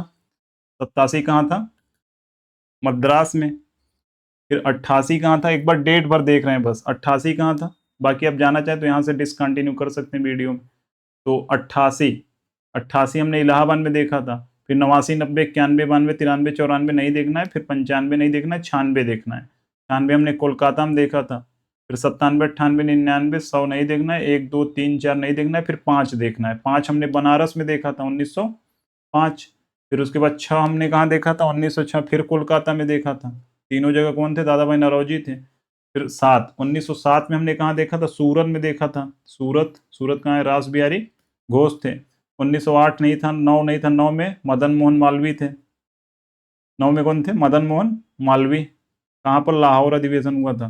फिर उसके बाद 9 के बाद हम कहाँ देख रहे हैं? 12 देखे थे, बिहार बांकीपुर में था। पटना, यानी बांकीपुर पटना बिहार में था। उसके बाद 12 के बाद, यानी 12 के बाद हम लोग 15 देखे थे। 15 कहाँ था? बॉम्बे में था, जो प्रसन्ना थे। फिर 15 के बाद फिर हम लोग देखे थे 16, 16 कहाँ था? लखनऊ में था। फिर 16 के बाद 17 कहाँ था? 17 हम लोग कोलकाता में देखे थे, एनी बेसेंट। फिर 17 के बाद फिर हम 20 देखे थे, जो स्पेशल वाला था।